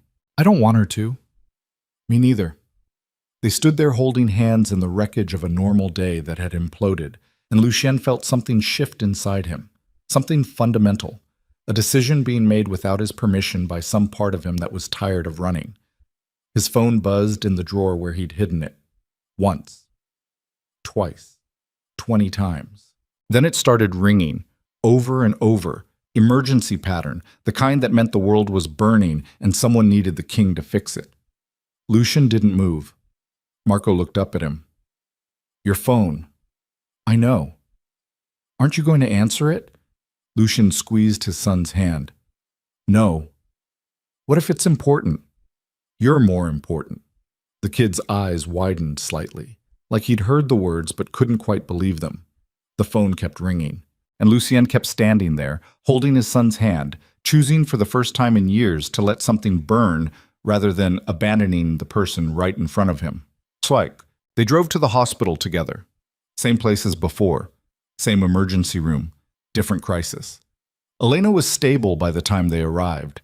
The doctor said it was acute respiratory distress, triggered by stress and the progression of her illness. They'd given her oxygen, stabilized her breathing, moved her to a private room for observation. Lucien and Marco sat beside her bed while machines beeped and nurses came and went with practiced efficiency. Elena looked at Lucien with eyes that had seen too much. "Your phone has been ringing for 2 hours." "I know." "You should answer it." "No." "Lucien, I made a promise to Marco. I'm keeping it." Something flickered across Elena's face. Surprise, maybe, or hope, or the beginning of trust that had been dead so long she'd forgotten what it felt like. "Thank you," she said quietly. Marco had fallen asleep in the chair beside the bed, exhausted from fear. Lucien watched his son breathe, thinking about all the moments like this he'd missed. All the nights Elena had sat alone in hospitals or houses or anywhere else while their child slept, and the world kept turning, and Lucien was nowhere to be found. "I need to tell you something," Elena said. "What?" "The doctors gave me an update on my prognosis while you were parking." Lucien's stomach dropped. "And?" 3 months. Maybe 4 if I'm lucky. The cancer's spreading faster than they hoped. 3 months. 90 days. Less time than most people spent planning a vacation. There has to be something they can do, Lucian said. There isn't. We've tried everything. Now it's just… She stopped, gathered herself. Now it's just about making the time count. Elena, I need you to promise me something. Anything. Don't make Marco watch me die slowly. When it gets bad, when I can't function anymore, I want to go somewhere. Hospice. Somewhere professionals can manage the pain. I don't want his last memories of me to be… Her voice broke. I don't want him to see me like that. Lucien felt something shatter inside his chest. Okay. And I need you to actually be there for him after. Not just physically. Actually be there. Learn who he is. What he likes. What scares him. Be the father you should have been all along. I will. Promise me, Lucien. Really promise. Not the kind of promise you make and then break.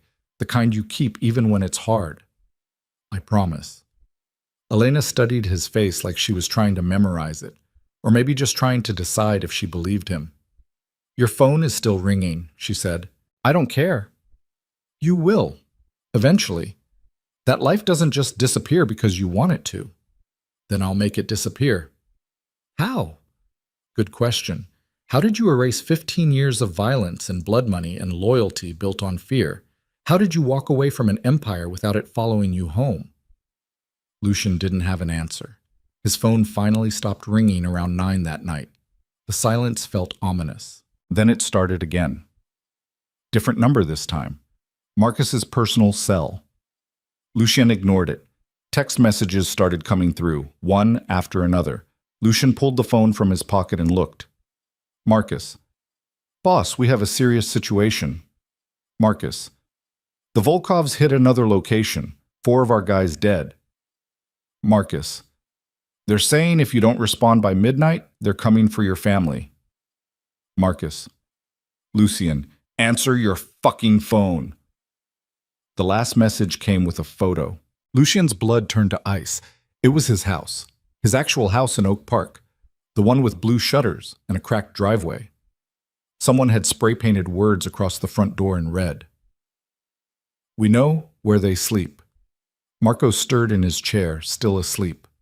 Elena watched Lucien's face change. What is it? She asked. Lucien showed her the photo. Elena's expression didn't change. She just looked at the image of their defaced home, then at her sleeping son, then at Lucien. So that's it then, she said quietly. They're not going to let you walk away. No. Even if you wanted to. No. What are you going to do? Lucien looked at the photo, at his house marked like territory, at the threat painted in red where his family slept. Then he looked at Marco, at Elena, at the 2 people who represented everything he should have protected, and instead had painted giant targets on by being who he was. And finally, standing in a hospital room at 9 o'clock at night with 3 months left to spend with his dying wife and a son who barely knew him, Lucien understood the terrible truth. There was no walking away. There was no redemption arc. There was no version of this story where he got to be both Lucien Virelli, the crime boss, and Lucien Virelli, the family man. He'd built an empire on blood, and now blood was the only currency it accepted. I'm going to end this, he said. How? The only way I know how. Elena closed her eyes. That's what I was afraid you'd say. Lucien kissed Marco's forehead, kissed Elena's hand. Then he walked out of that hospital room and called Marcus back. Where are you? Marcus answered on the first ring. On my way. Gather everyone. I want full numbers. Everyone we have. What are we doing? We're going to war. About time. What's the target? Lucien looked back at the hospital room one last time, at the life he'd almost chosen, the normal existence that would never be his. All of them, he said. We hit all 3 locations simultaneously. Maximum force. No survivors. I want the Volkov brothers, and everyone loyal to them dead by morning. Boss, that's an order. Silence on the line, then. Okay, I'll make the calls. Lucien hung up and stood in the hospital corridor watching nurses move between rooms, watching life continue in its ordinary rhythm while he planned murder on an industrial scale. His phone buzzed one more time. Celine. Have you made your decision yet? Lucian stared at the message, at the question that had seemed so complicated 3 days ago and now felt absurdly simple. He typed a response. The baby is mine. I'll take care of it, but you and I are done. Don't contact me again. That's not how this works. It's how it works now. You wanted me to choose. I'm choosing. My son, my wife, whatever time I have left with her, the baby when it's born. But not you, never you. You're making a mistake. I've made a lot of those. This isn't one of them. He blocked her number, deleted the conversation, threw the phone against the wall hard enough to shatter the screen. Then he walked out of the hospital into the cold Chicago night and climbed into his car and drove toward the kind of violence that would define what was left of his life. Because some men got to choose redemption, and some men just got to choose which version of hell they burned in. Lucian Varelli had finally figured out which one he was.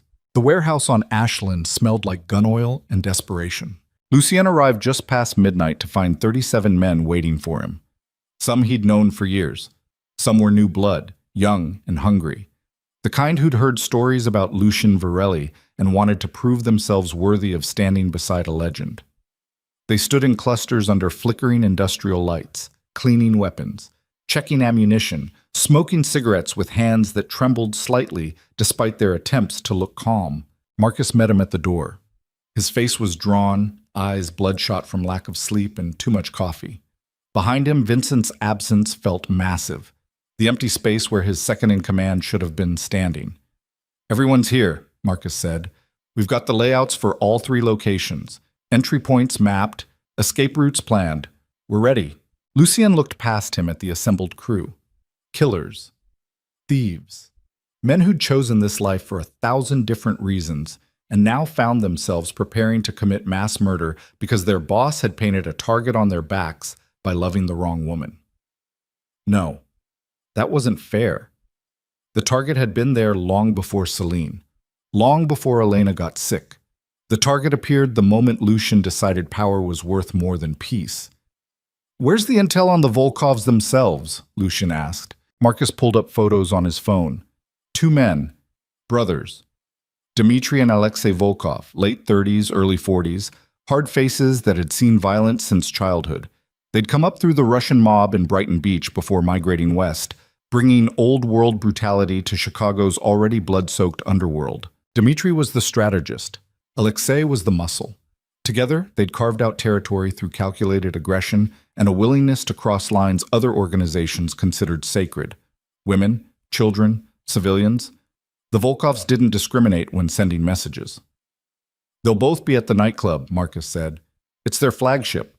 They hold court there every Thursday night. Big egos. They want to be seen. Security? Heavy. At least 20 armed men inside. Another 10 outside. Cameras everywhere. Multiple exits. It's a fortress. Good. Fortresses trap the people inside as much as they keep people out. Marcus studied him. You're really doing this. Full assault. No subtlety. They threatened my family. They spray-painted my house. They killed Sal and put Vincent in a coma.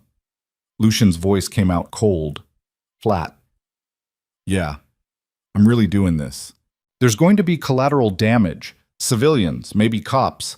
This isn't some back alley hit we can sweep under the rug. I know. And you're okay with that? Lucien thought about Elena lying in a hospital bed with 3 months to live. Thought about Marco asking if his mother was going to die. Thought about the life he'd tried to build in the last 72 hours. The normal existence that had been ripped away the moment the Volkovs decided to make this personal. No, he said honestly. I'm not okay with any of it, but I'm out of options. Marcus nodded slowly. Then he raised his voice so the entire warehouse could hear. Listen up. Boss wants to talk. The conversations died. Cigarettes got crushed under boots. Everyone turned toward Lucien with expressions that mixed fear and anticipation. Lucien climbed onto a loading platform so they could all see him. Looked at the faces staring back. Some of these men wouldn't survive the night. They all knew it.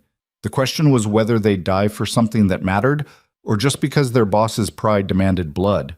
The Volkovs think we're weak, Lucien said. His voice echoed in the cavernous space. They think because I've been absent the last few days, because I didn't respond immediately to their provocations, that this organization is vulnerable, that you're vulnerable. Heads shook. Muttered disagreements rippled through the crowd. They're wrong, but they won't know they're wrong until we show them. Lucian paused. Tonight, we hit all 3 of their locations simultaneously. We go in hard, we go in fast, and we don't leave until the Volkov brothers and everyone loyal to them is dead. Someone in the back shouted agreement. Others joined in. The energy in the room shifted, fear transmuting into something more dangerous. Anticipation. Some of you won't make it home, Lucian continued, his voice cutting through the noise. That's the truth. This isn't going to be clean, but the men who do survive will be remembered. Your families will be taken care of. Your sacrifices will mean something. More shouts, fists raised, the kind of pre-battle fervor that men worked themselves into before doing things that would haunt them forever. Lucian let it build for a moment, then raised his hand for silence. One more thing. If any of you want out, now's the time. Walk away. No judgment. No consequences. This is bigger than a turf war. This is existential. So if you're not ready to die tonight, leave. No one moved. Lucian had expected that. Loyalty built on fear and money rarely broke until after the shooting started. Good. Marcus has your assignments. We move in 1 hour. He climbed down from the platform and walked toward the back office, away from the preparation, needing a moment alone before leading men to their deaths. The office was small and cramped, filled with file boxes and a desk that hadn't been cleaned in months. Lucian closed the door and leaned against it, feeling the weight of what he was about to do settle into his bones. His phone sat in pieces on the desk where he'd thrown it earlier. Shattered screen, broken case, but somehow still functional. It buzzed once. Notification from a number he didn't recognize. Lucian almost ignored it. Then curiosity won. He picked up the largest piece and squinted at the fractured display. The message was from Elena. She must have used a nurse's phone. Marco keeps asking when you're coming back. I don't know what to tell him anymore. I don't even know if you're coming back. The words hit like bullets. Lucian typed a response with hands that shook. The broken screen made it difficult, but he managed. I'm coming back, I promise. Just need to handle something first. What are you handling? The people who threatened you and Marco.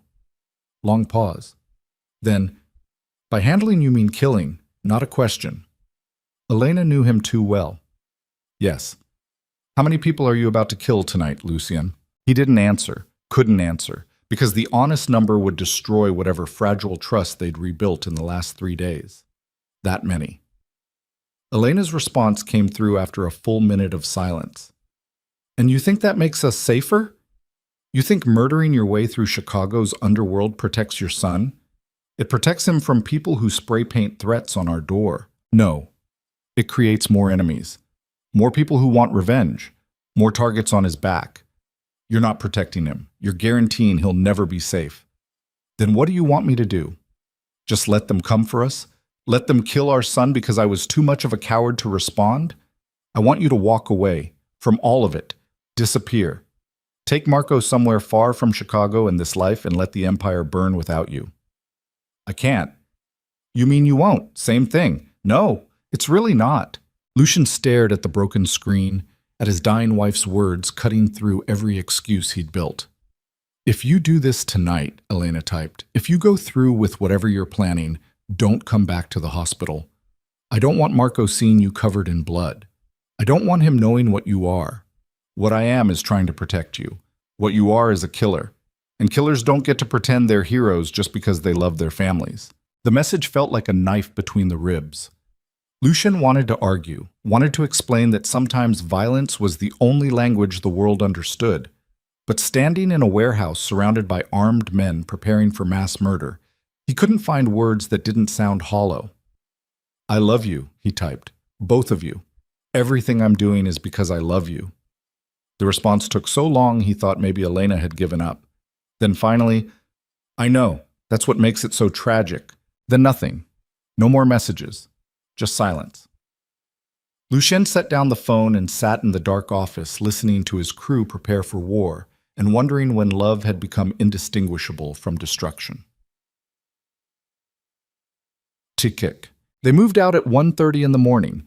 3 teams. 12 men each. Marcus led the assault on the shipping facility near O'Hare. Another lieutenant Lucien barely knew took the restaurant in Bucktown. Lucien kept the nightclub for himself.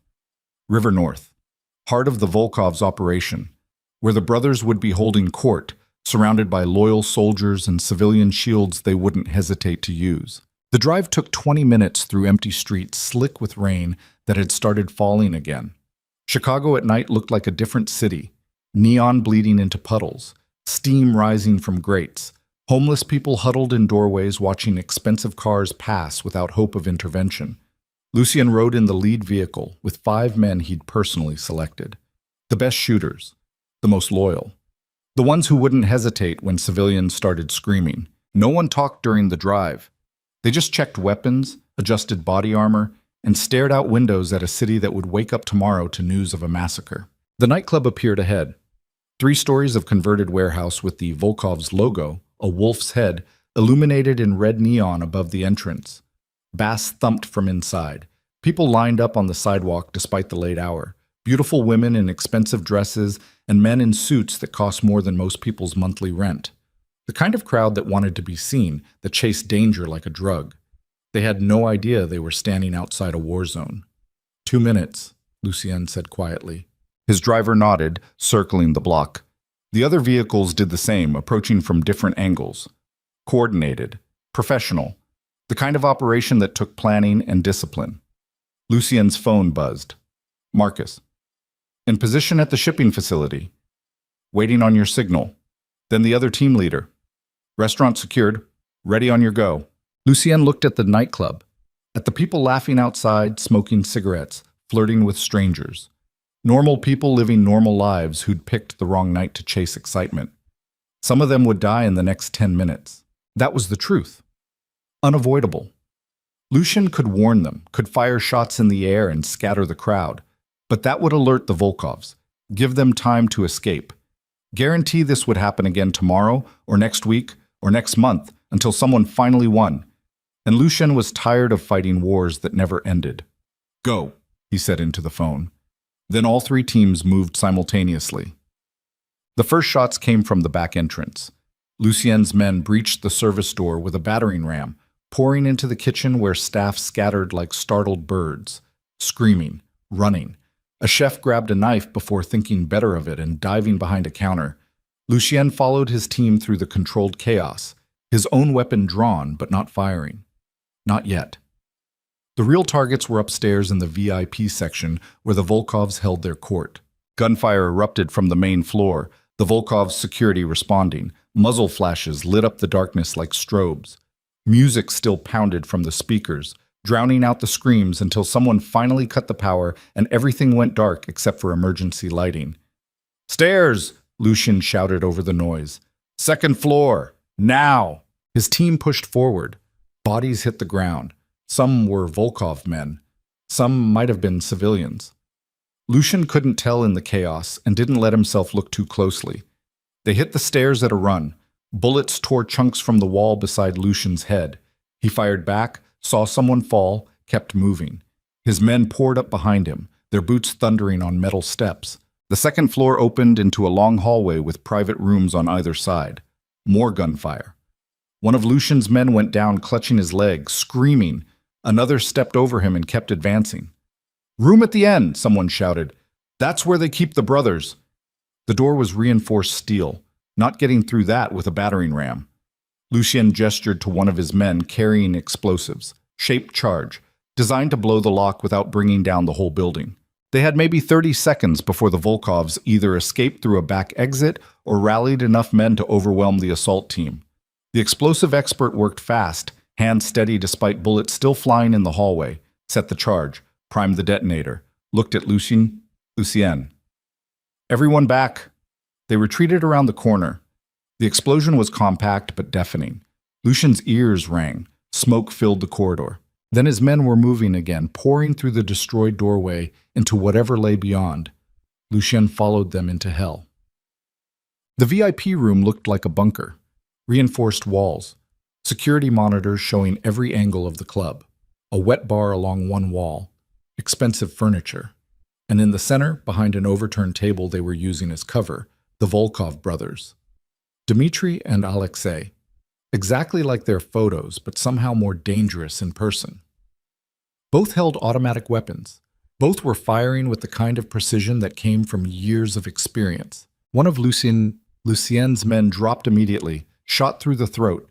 Another took rounds to the chest, body armor stopping the bullets, but the impact knocking him backward.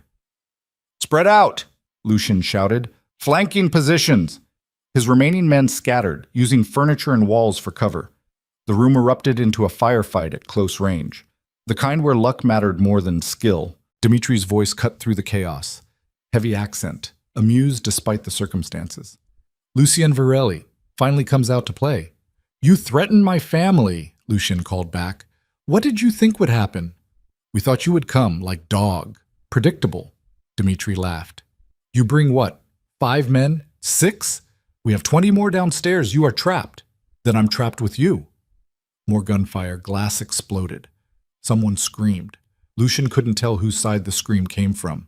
He moved, darting between cover points, trying to get an angle on the brothers. Alexei tracked his movement and fired. Bullets chewed through the wall, inches from Lucien's head. Dust and wood splinters filled the air. Then one of Lucien's men got lucky. A clean shot that caught Alexei in the shoulder. The big Russian grunted, dropped his weapon, clutched at the wound. Dmitri roared something in Russian. Rage or orders or both. He emptied his magazine toward Lucien's position, then ducked back behind cover to reload. That's when Lucien moved. He came around the flipped table fast, weapon raised, and found Dmitri crouched low trying to slam a fresh magazine home. Their eyes met. Recognition. Understanding. The moment before death that both men had seen 1,000 times in other people's faces. Lucien pulled the trigger. Click. Empty. He'd lost count of his shots in the chaos. Dmitri smiled, finished reloading, started to raise his weapon. Then Marcus appeared in the doorway behind him, having somehow fought his way up from the shipping facility assault. Marcus didn't hesitate, didn't announce himself, just fired 3 controlled shots into Dmitri's back. The Russian went down hard, weapon clattering across expensive hardwood. Alexei screamed, rushed forward despite his wounded shoulder. Got 2 steps before multiple weapons opened up, catching him in a crossfire that destroyed him before he hit the ground. Then silence. Sudden. Violent. The kind of quiet that only came after chaos. Lucien stood over Dmitri's body. The Russian was still alive, barely, blood pooling beneath him. His eyes found Lucien's. "You think?" Dmitri coughed blood. "You think this ends here?" "Yeah, I do it." "You're wrong. You kill us. Someone else takes our place. Then someone else. Then someone else." More coughing. "This life you chose. It never ends. Not until it ends you." The words landed with the weight of prophecy. Lucien put another round through Dmitri's head, ended the conversation, ended the war. Or so he thought.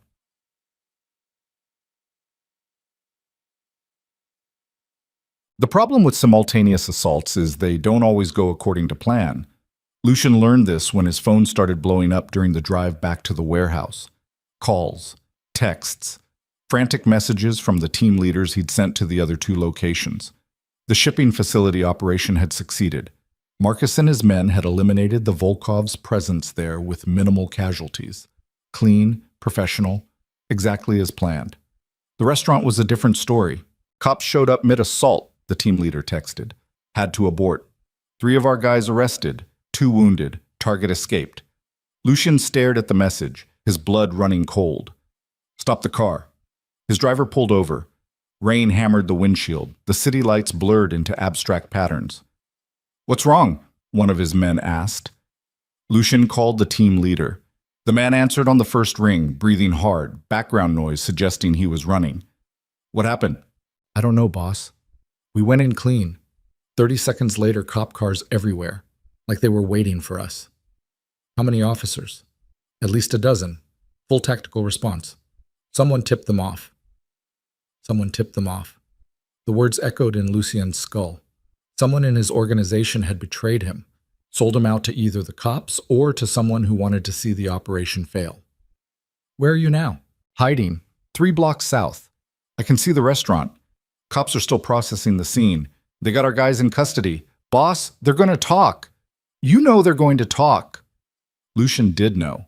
Put enough pressure on anyone and they broke. His arrested men would give names, locations, details about the entire organization. The empire he'd spent 15 years building would collapse in interrogation rooms over the next 72 hours. Disappear, Lucian said. Don't go home. Don't contact anyone. Just vanish until I figure out what's happening. Boss, that's an order. He hung up. Sat in the car listening to rain drum against metal and glass. We compromised? Marcus asked. He'd driven back separately, but now sat in the back seat looking grim. Yeah, we're compromised. How bad? 3 arrests. Maybe more if the cops are smart enough to track the others down. Plus, whoever tipped them off is still inside our organization. Lucien rubbed his face. We need to disappear the evidence, clean the warehouse, scatter the crew, assume the feds are coming. And then what? Good question. Then what? With the Volkovs dead, Lucien had eliminated the immediate threat, but he'd also just committed mass murder in front of dozens of witnesses.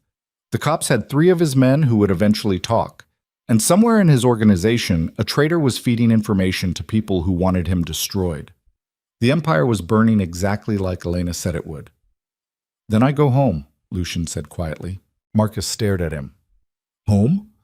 Boss, we're in the middle of a crisis. We need you coordinating damage control, managing the crew, preparing for... You manage it. You're second in command now that Vincent's gone. I can't just...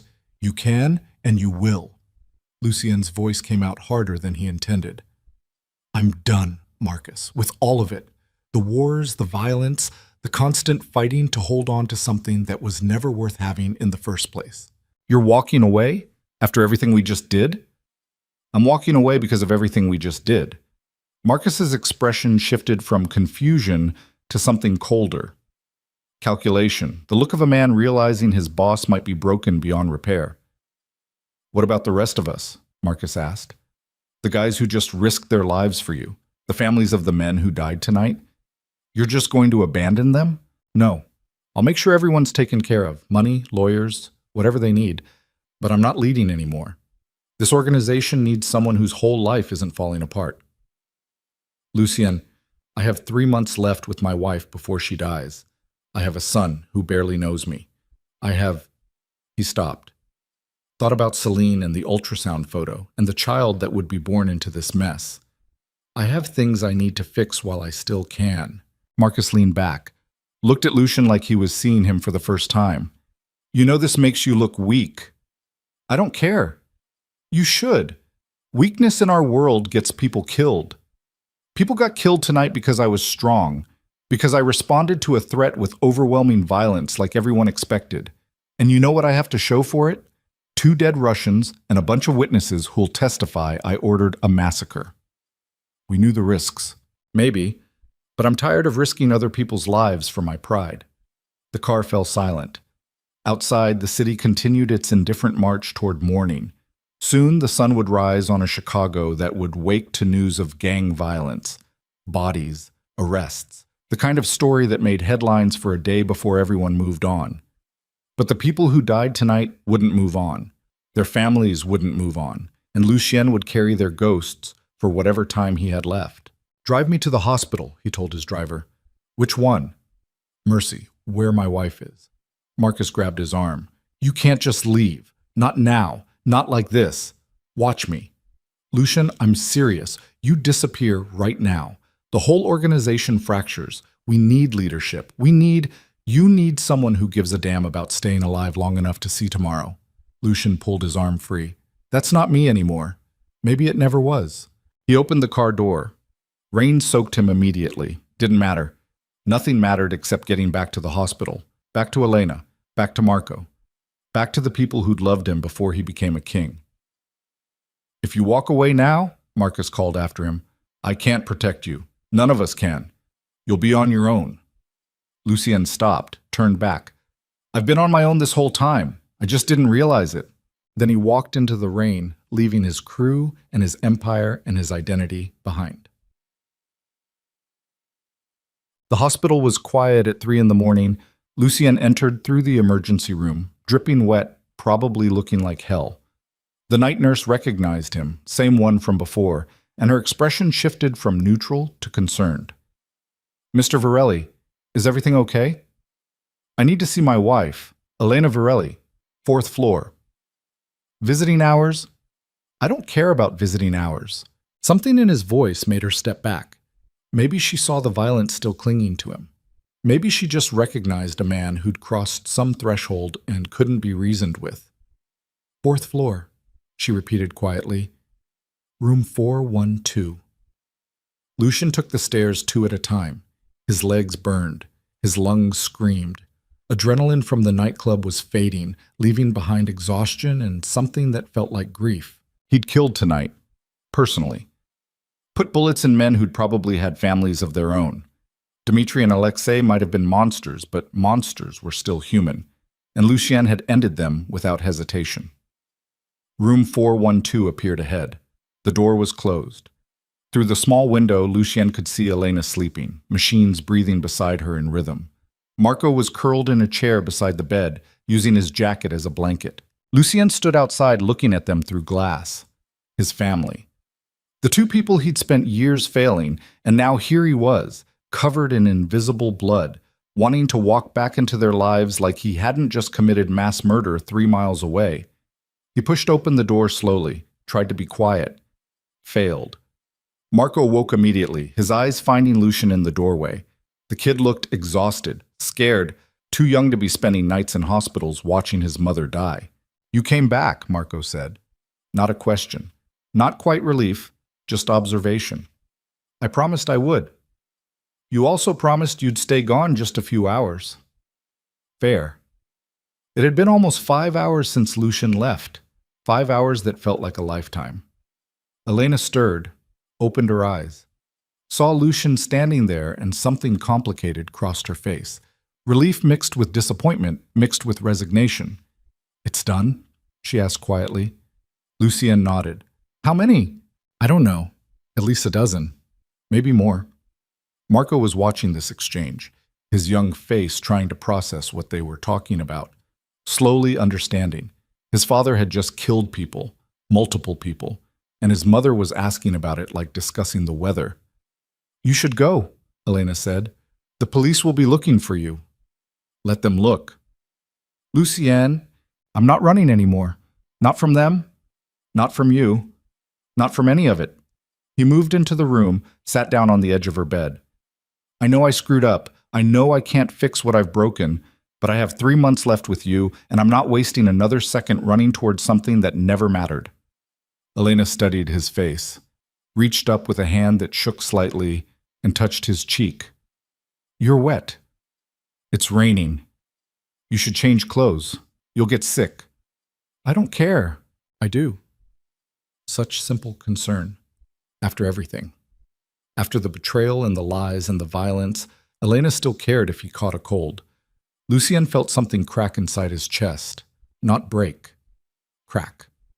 The way ice cracks before it melts. I'm sorry, he whispered. For all of it. For being the kind of man who destroys everything he touches. I know. I don't know how to be different. Then learn. She squeezed his hand. You have 3 months. Start now. Marco spoke up from his chair. Are the police really coming? Both parents looked at him. Their son, 9 years old and already fluent in the language of crime and consequence. Maybe, Lucien said honestly. Probably.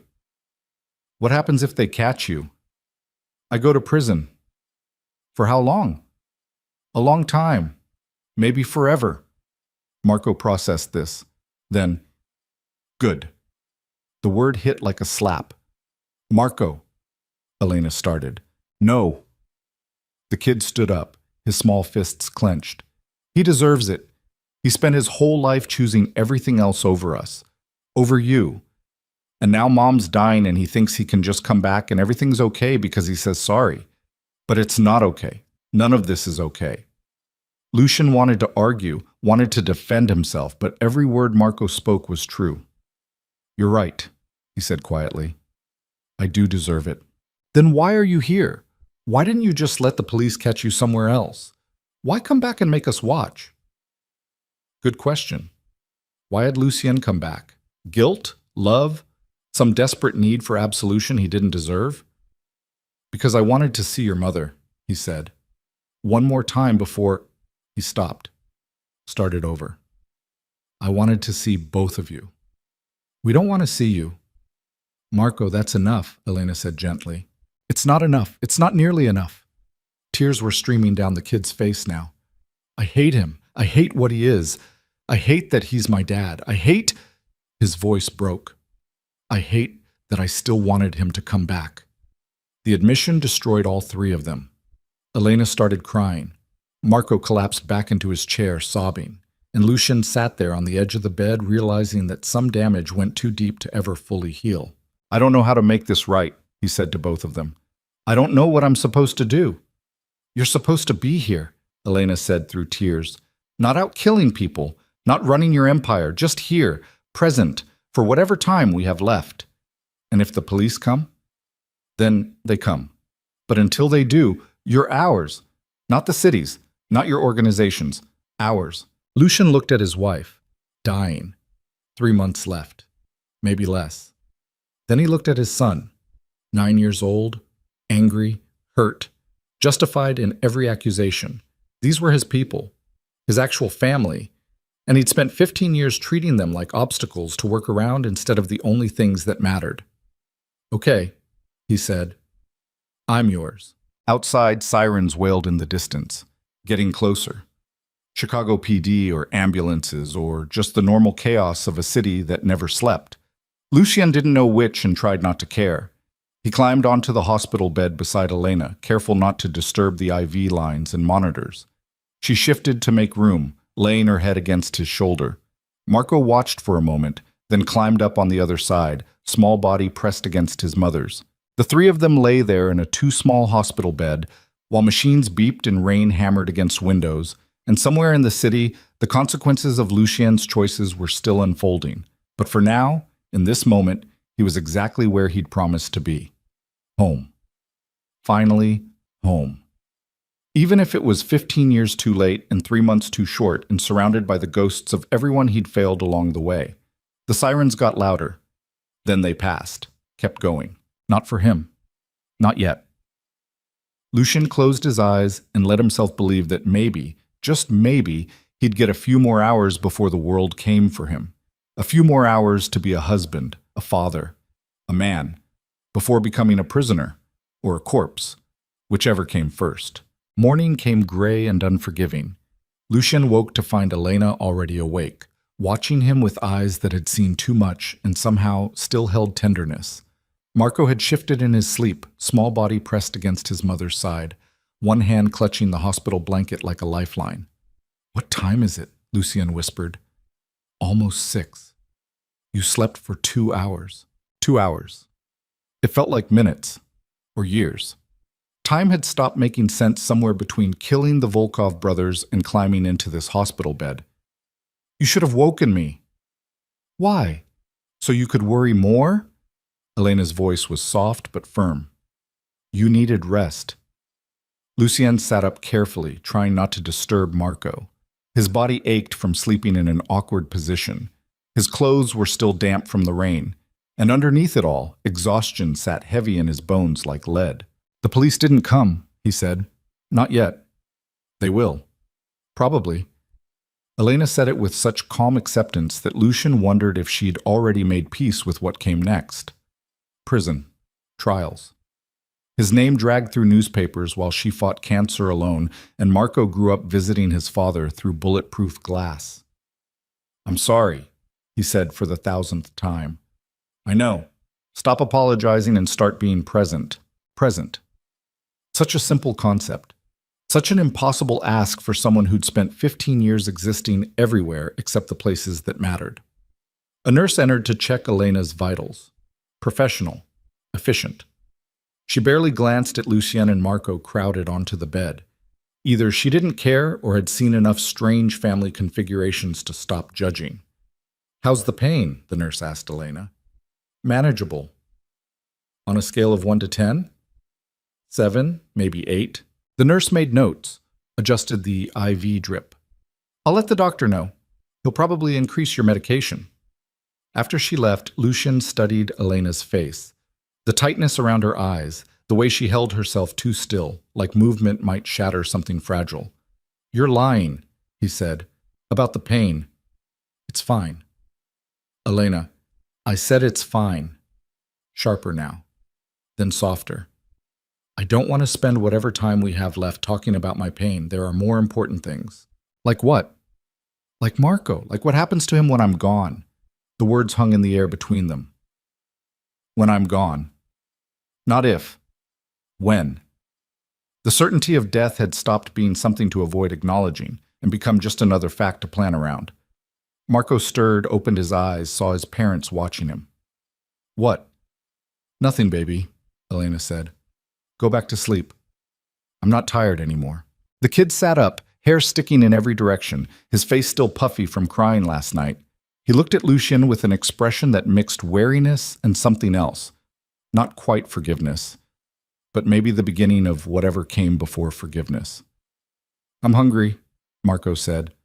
Such a normal statement, such a normal need. After everything, the violence, the tears, the confessions, a 9-year-old boy was hungry. "I'll get you something," Lucien said, standing. "What do you want?" "Pancakes. Hospital cafeteria doesn't open until 7. "Then I'll wait." Lucien looked at Elena. She nodded slightly. Permission or encouragement or just acknowledgement that this was what fathers did. They fed their children. Basic. Essential. "I'll be back in an hour," Lucien said.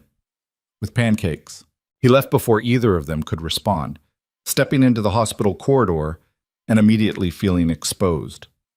Every nurse, every doctor, every security guard who passed could be the one who recognized him, who'd seen the news reports about the nightclub, who'd put together that Lucien Virelli was wanted for questioning in connection with multiple homicides. But no one stopped him. No one even looked twice. He was just another exhausted family member haunting hospital hallways at dawn, waiting for bad news or miracles. The parking lot was mostly empty. Lucien's Ferrari sat where he'd left it 5 hours ago, already accumulating a parking ticket. He grabbed it without reading it and climbed behind the wheel. His phone was still in pieces on the passenger seat. He collected the fragments, tried to power it on. The screen flickered, showing 37 missed calls and twice that many text messages before dying completely. Lucien threw it in the glove compartment and started the engine. He needed to think. Needed to plan. The Volkovs were dead, but the consequences of killing them were just beginning. His organization was compromised. 3 of his men were in custody. And somewhere out there, a traitor who tipped off the police about the restaurant assault was still feeding information to people who wanted him destroyed. The smart move would be to run, take Elena and Marco somewhere far from Chicago, disappear into a new life under a new name. He had enough money hidden in offshore accounts to support them comfortably, enough connections to arrange documents. But running meant Elena died in some unfamiliar place surrounded by strangers.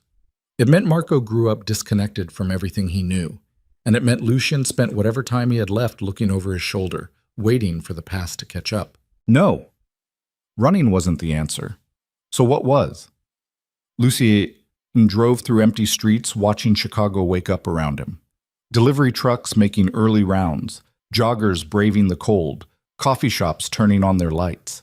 The city moved forward like nothing had changed, indifferent to the violence that had reshaped its underworld the night before. He stopped at a diner near Millennium Park. Small place. Decades old. The kind with cracked vinyl booths and coffee that tasted like it had been brewing since the previous century.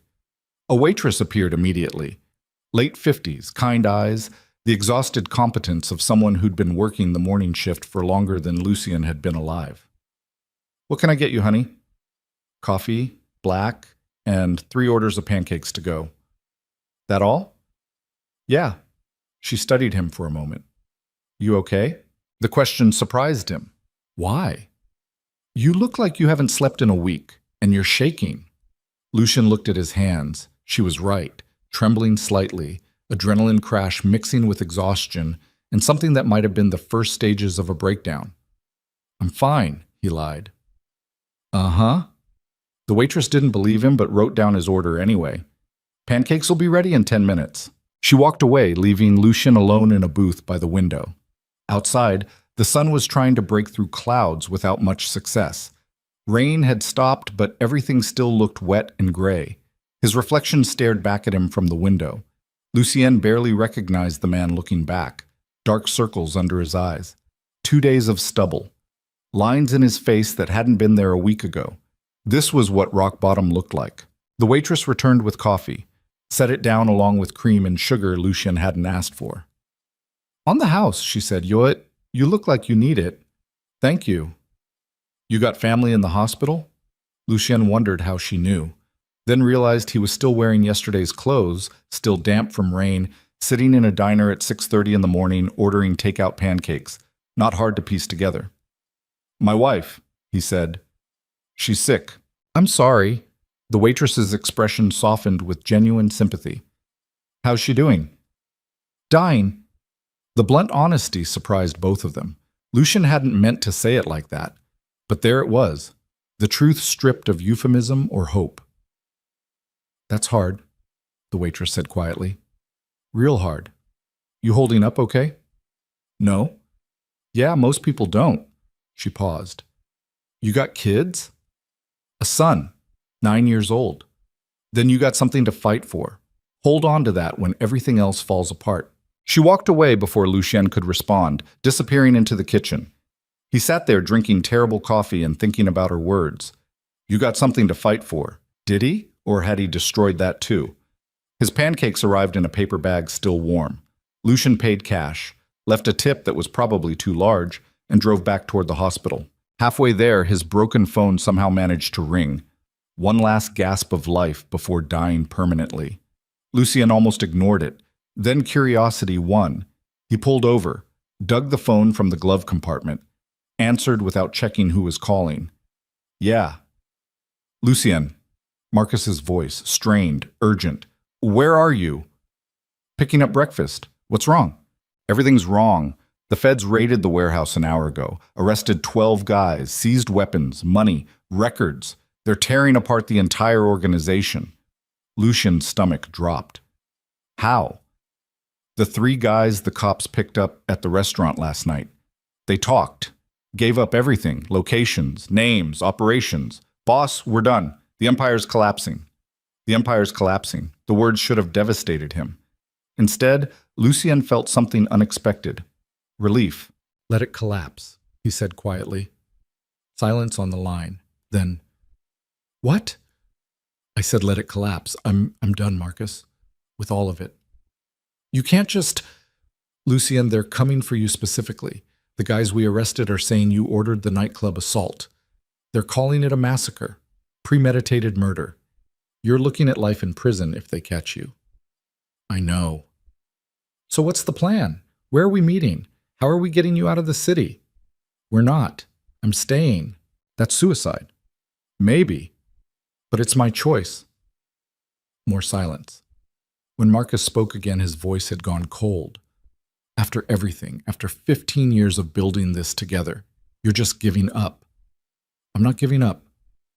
I'm choosing something different. You're choosing to abandon everyone who's ever been loyal to you." The accusation stung because it was true. Lucien was abandoning them. The crew, the organization, everyone who'd put their faith in a king who'd decided he didn't want the crown anymore. "I'm sorry," Lucien said, "but I can't be that person anymore." "Can't or won't?" "Same thing." "No, it really isn't." Marcus's voice was sharp now, angry. "You're being a coward, running away into domesticity because the real world got too hard." "The real world killed my wife. The real world turned my son against me. The real world made me into something I don't recognize when I look in the mirror." Lucien's grip tightened on the phone. "So yeah, I'm running away from it, toward the only people who ever actually loved me. They won't love you in prison. Then I'll love them from prison. It's more than I've done for the last 15 years. The line went dead. Marcus had hung up. Lucien sat in his car holding a broken phone and a bag of pancakes, watching morning traffic build around him, and wondered if he'd just made the biggest mistake of his life, or the first smart decision. Basag. Marco devoured the pancakes like he hadn't eaten in days. Maybe he hadn't. Lucien realized he had no idea when his son had last had a real meal. Yesterday? The day before? Elena would know. Elena kept track of these things even while dying. "These are good," Marco said through a mouthful of food. Don't talk with your mouth full. The kid swallowed. Sorry, such a small thing. Table manners. But it felt important, like Lucian was finally being a father instead of just a man who happened to have a child.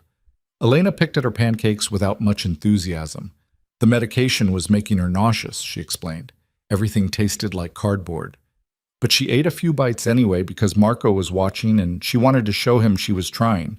They sat together in the hospital room sharing breakfast like a normal family, like they did this every day instead of it being maybe the third time in 9 years they'd eaten a meal together without Lucien's phone interrupting. I need to tell you something, Lucien said when Marco had finished eating. The kid looked up, syrup on his chin. What? The police are probably going to arrest me soon. Maybe today, maybe tomorrow, but soon. Marco nodded like he'd expected this. Because of what you did last night. Yeah, because of that. Are you scared? Honest question. Lucien gave an honest answer. Terrified. Good. You should be. Lena reached across and squeezed Marco's hand. Baby, that's not helpful. Why not? He should be scared. He did bad things. Bad things have consequences. You're right, Lucien said. They do, and I'm going to face those consequences. But before I do, I need to make sure you and your mom are taken care of. We don't need you to take care of us. I know. You've been taking care of yourselves while I was busy being important, but I'm asking anyway. Please let me do this one thing right. Marco studied him with eyes too old for 9. Finally, what do you want to do? I want to make sure you have enough money, that the house is paid off, that there's a trust fund for college, that when your mom to... He stopped, started over. That when it's just you, you're not alone. I'll be alone either way. You'll be in prison. Maybe, but I'll still be your father, and fathers take care of their kids even when they can't be there. That's what you've been doing my whole life. The observation landed like a knife. Lucien had no defense. It was exactly what he'd been doing, taking care of his family from a distance while calling it love. You're right again, Lucien said, but I'm asking for a chance to be better, even if it's just for a little while.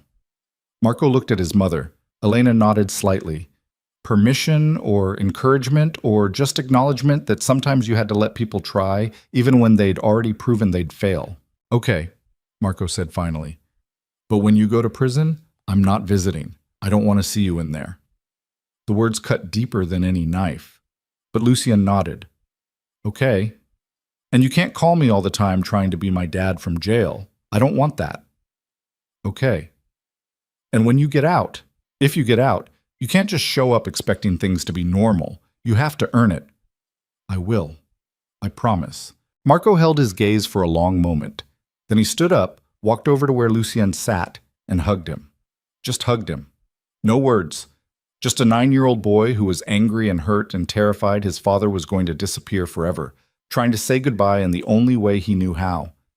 Lucien held his son and felt something inside him finally break completely. Not crack. Break. Shatter into pieces that would never fit back together the same way. I love you, he whispered into Marco's hair. I'm sorry I didn't show it better. Marco didn't respond, just held on tighter for a few more seconds before pulling away and climbing back onto the bed beside his mother. Elena was crying, silent tears streaming down her face. She reached for Lucien's hand and squeezed.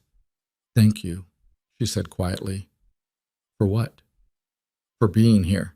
Finally being here. Before Lucien could respond, the door opened. A doctor entered. Different one from yesterday. Older. Carrying a tablet and wearing the expression medical professionals developed when they had bad news to deliver. Mrs. Varelli, Mr. Varelli, I need to speak with you about Elena's latest test results. The room went cold. Marco, baby, can you go to the vending machine and get yourself a snack? Elena said, her voice steady despite the fear in her eyes. I want to stay. Please. Something in her tone made the kid nod. He climbed off the bed, took the $5 bill Lucien handed him, and left the room. The door closed with a soft click. The doctor pulled up a chair, set his tablet on the bedside table. The cancer has progressed significantly faster than we anticipated. The stress from recent events likely accelerated the spread. Lucien's chest tightened, How much faster? We were estimating 3 to 4 months. Based on the current imaging, I'd say we're looking at weeks now. Maybe a month if we're fortunate. The world tilted. Weeks. Not months. Weeks. Elena took the news with the same calm she'd shown about everything else, like she'd been preparing for this moment long before the doctor confirmed it. How long until I can't take care of myself anymore, she asked. That's difficult to predict. The disease affects everyone differently, but realistically, you probably have 2, maybe 3 weeks of relative functionality. After that, you'll need full-time care. Hospice? I'd recommend it, yes. They can manage pain more effectively than we can here, and it'll be more comfortable for you, for your family.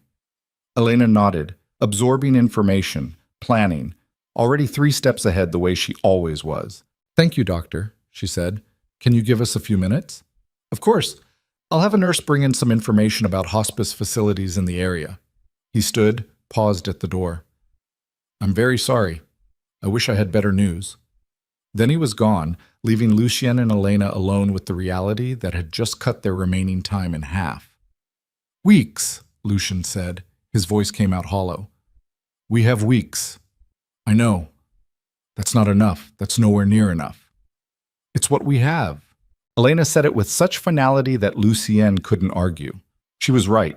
They could rage against the unfairness, or they could use what little time remained. What do you want to do? He asked. I want to go home. The doctor said you'll need care. Then we'll get care. Hospice can come to the house, can't they? Yeah, they can.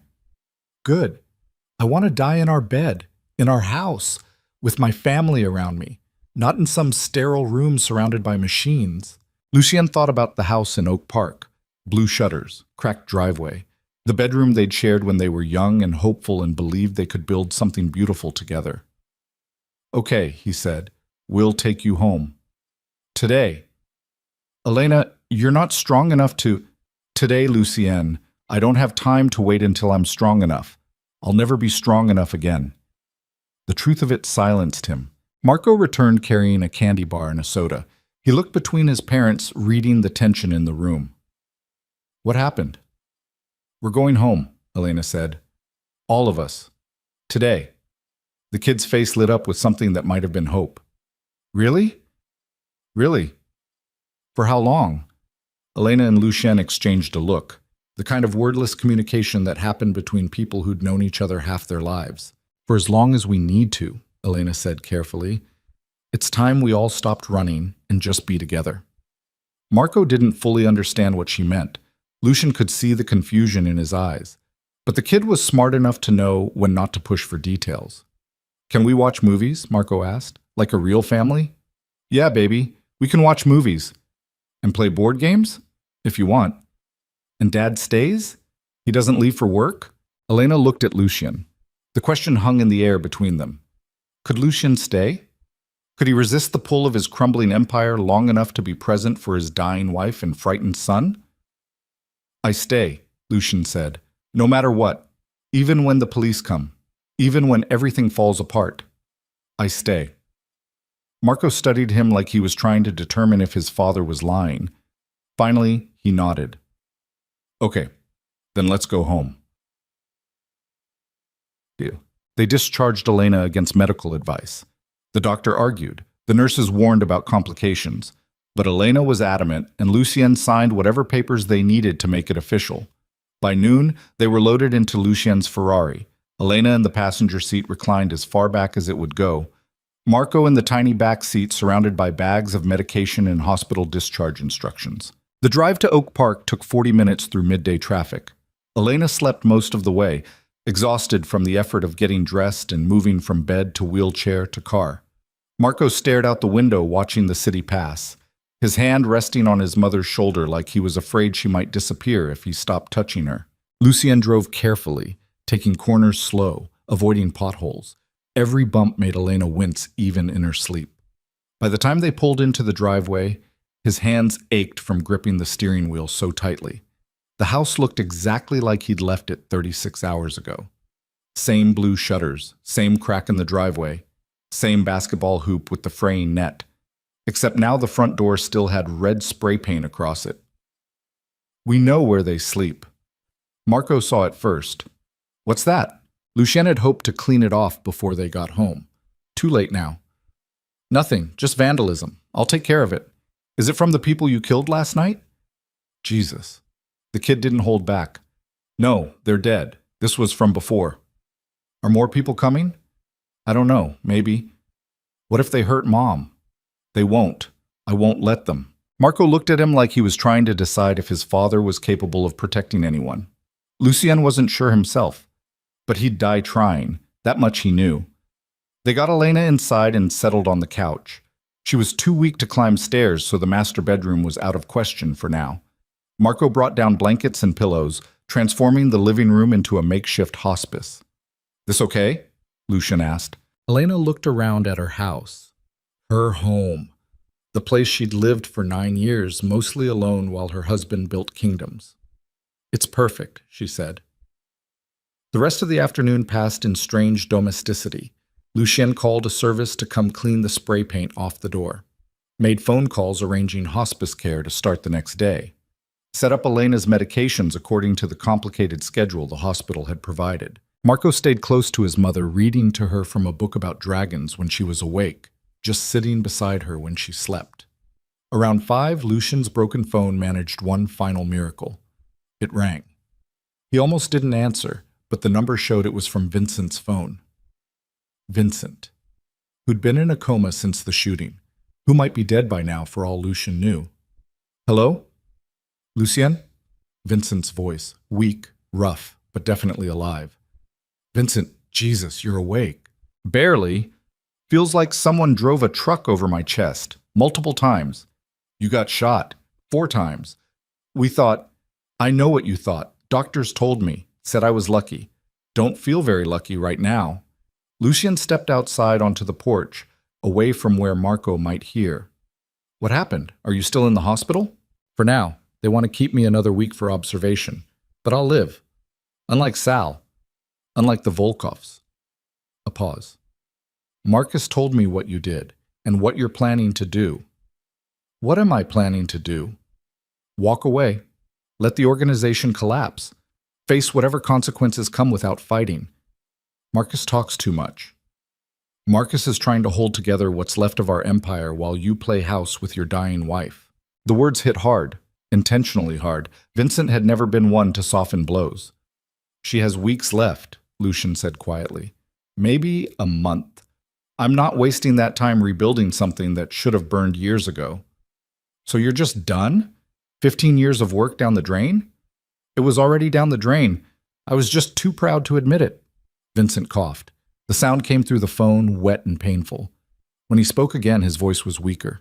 The feds are building a case. They have witnesses. They have evidence. Marcus says you're looking at life in prison if they convict. I know.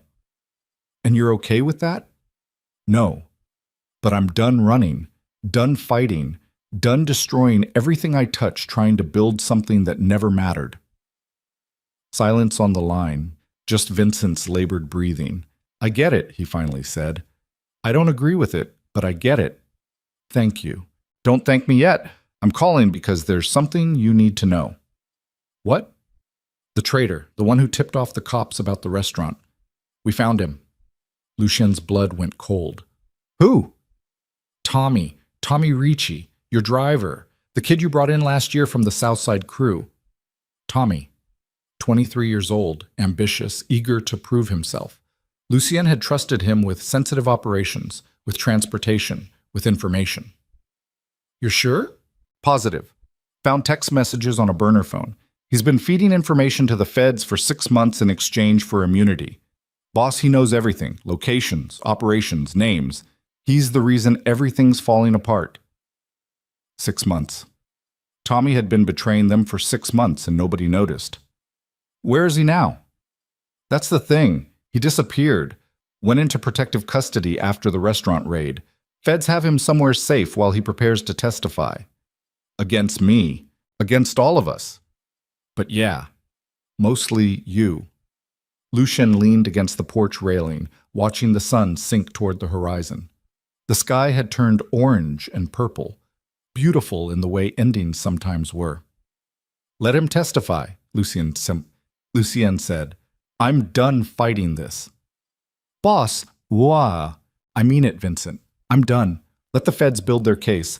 Let Tommy say whatever he needs to say. I'm not running. I'm not hiding. I'm spending what time I have left with my family, and then I'm facing the consequences like a man instead of a coward.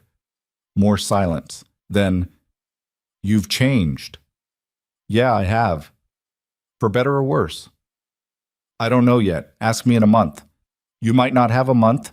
The feds could come for you tomorrow. Then they come tomorrow. Either way, I'm not abandoning my wife again. Vincent sighed. The sound carried resignation and something that might have been respect. Okay, boss. I'll pass the word. Organization's officially dissolved. Everyone's on their own. Take care of them, Vincent, the guys who are left. Make sure their families are provided for. There's money in the offshore accounts. Access codes are in my office safe. I know where they are. Good. Distribute it fairly. And Vincent? Yeah? Thank you for everything. For 15 years of loyalty. I know I didn't deserve it. You're right. You didn't. But we gave it anyway. A pause. Good luck, Lucien. I hope you find whatever you're looking for in there. The line went dead. Lucien stood on his porch watching the sunset and thinking about Tommy, about betrayal, about how everyone eventually broke under enough pressure. He couldn't even be angry. In a way, Tommy had just accelerated what was always going to happen. The empire was built on violence and fear. Sooner or later, it was always going to collapse. At least now it would collapse while Lucien was somewhere else, somewhere that mattered. Okay. The days that followed developed a rhythm. Mornings started early. Elena's pain was worst in the morning, requiring careful management of medications. Lucien learned to track doses, watch for side effects, anticipate needs before she had to ask. Marco went to school most days despite wanting to stay home. Elena insisted. She didn't want his education disrupted, didn't want him remembering these final weeks as nothing but watching his mother fade.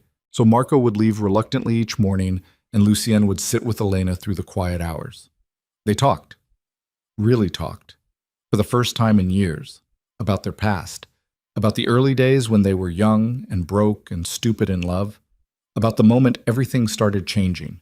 About regrets that piled so high there was no counting them all. Do you remember our wedding? Elena asked one afternoon. City Hall, Tuesday. You wore that white dress from Goodwill. It cost $7. I felt like a princess. You looked like one, Elena smiled. Liar. I looked like a broke girl in a cheap dress, but you looked at me like I was the most beautiful thing you'd ever seen. Because you were. When did you stop seeing me like that? The question cut deep. Lucien thought about it honestly. Tried to pinpoint the exact moment Elena had transformed from the woman he loved into an obligation he resented. I don't think I ever stopped, he said finally. I think I just started seeing other things more. Power, money, respect. And I convinced myself those things were for you, for us, but really they were for me, for my ego. At least you can admit it now. Too late though, isn't it? Maybe, maybe not. We're here now. That counts for something. Did it?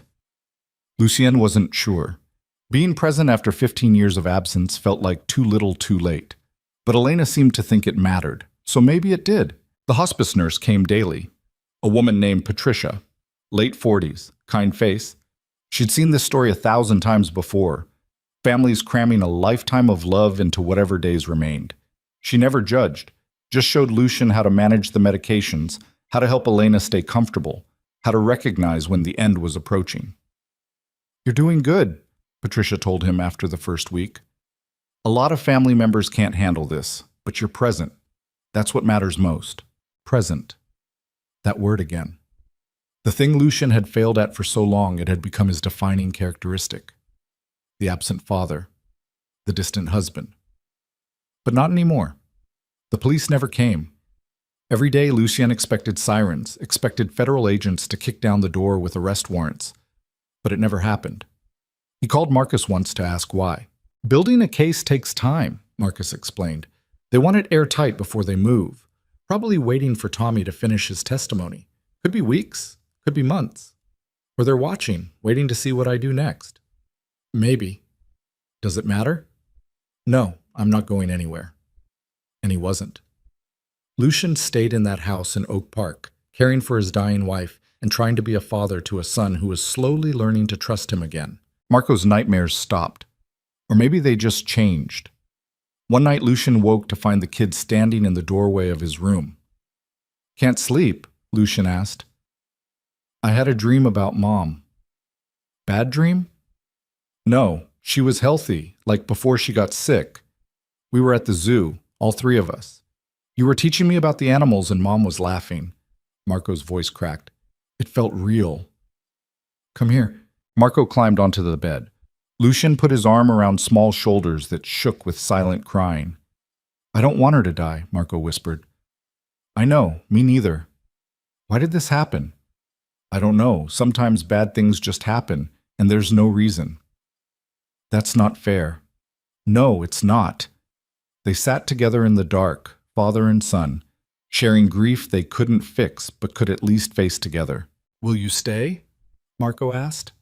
"After Mom dies? Or will you go back to your other life?" "I'll be here as long as they let me, and when they take me away, I'll come back the second I can. That's a promise." "You promise a lot of things." "I know, but I'm trying to mean it this time." Marco didn't respond, just leaned against his father and eventually fell back asleep. Lucian carried him to his bedroom, tucked him in, and stood in the doorway watching him breathe the way he'd watched Elena breathe so many nights, grateful for each inhale, terrified of the eventual exhale that wouldn't come. Mike. Elena deteriorated faster than the doctors predicted.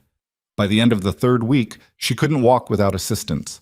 By the fourth week, she rarely left the couch. Her skin had taken on a gray pallor. Her breathing sounded labored, even with oxygen, but her mind stayed sharp. She spent her wakeful hours organizing the future she wouldn't see. "I made a list," she said one morning, handing Lucian a piece of paper. He recognized her handwriting. Neat, precise, the same way she'd been making lists for 15 years.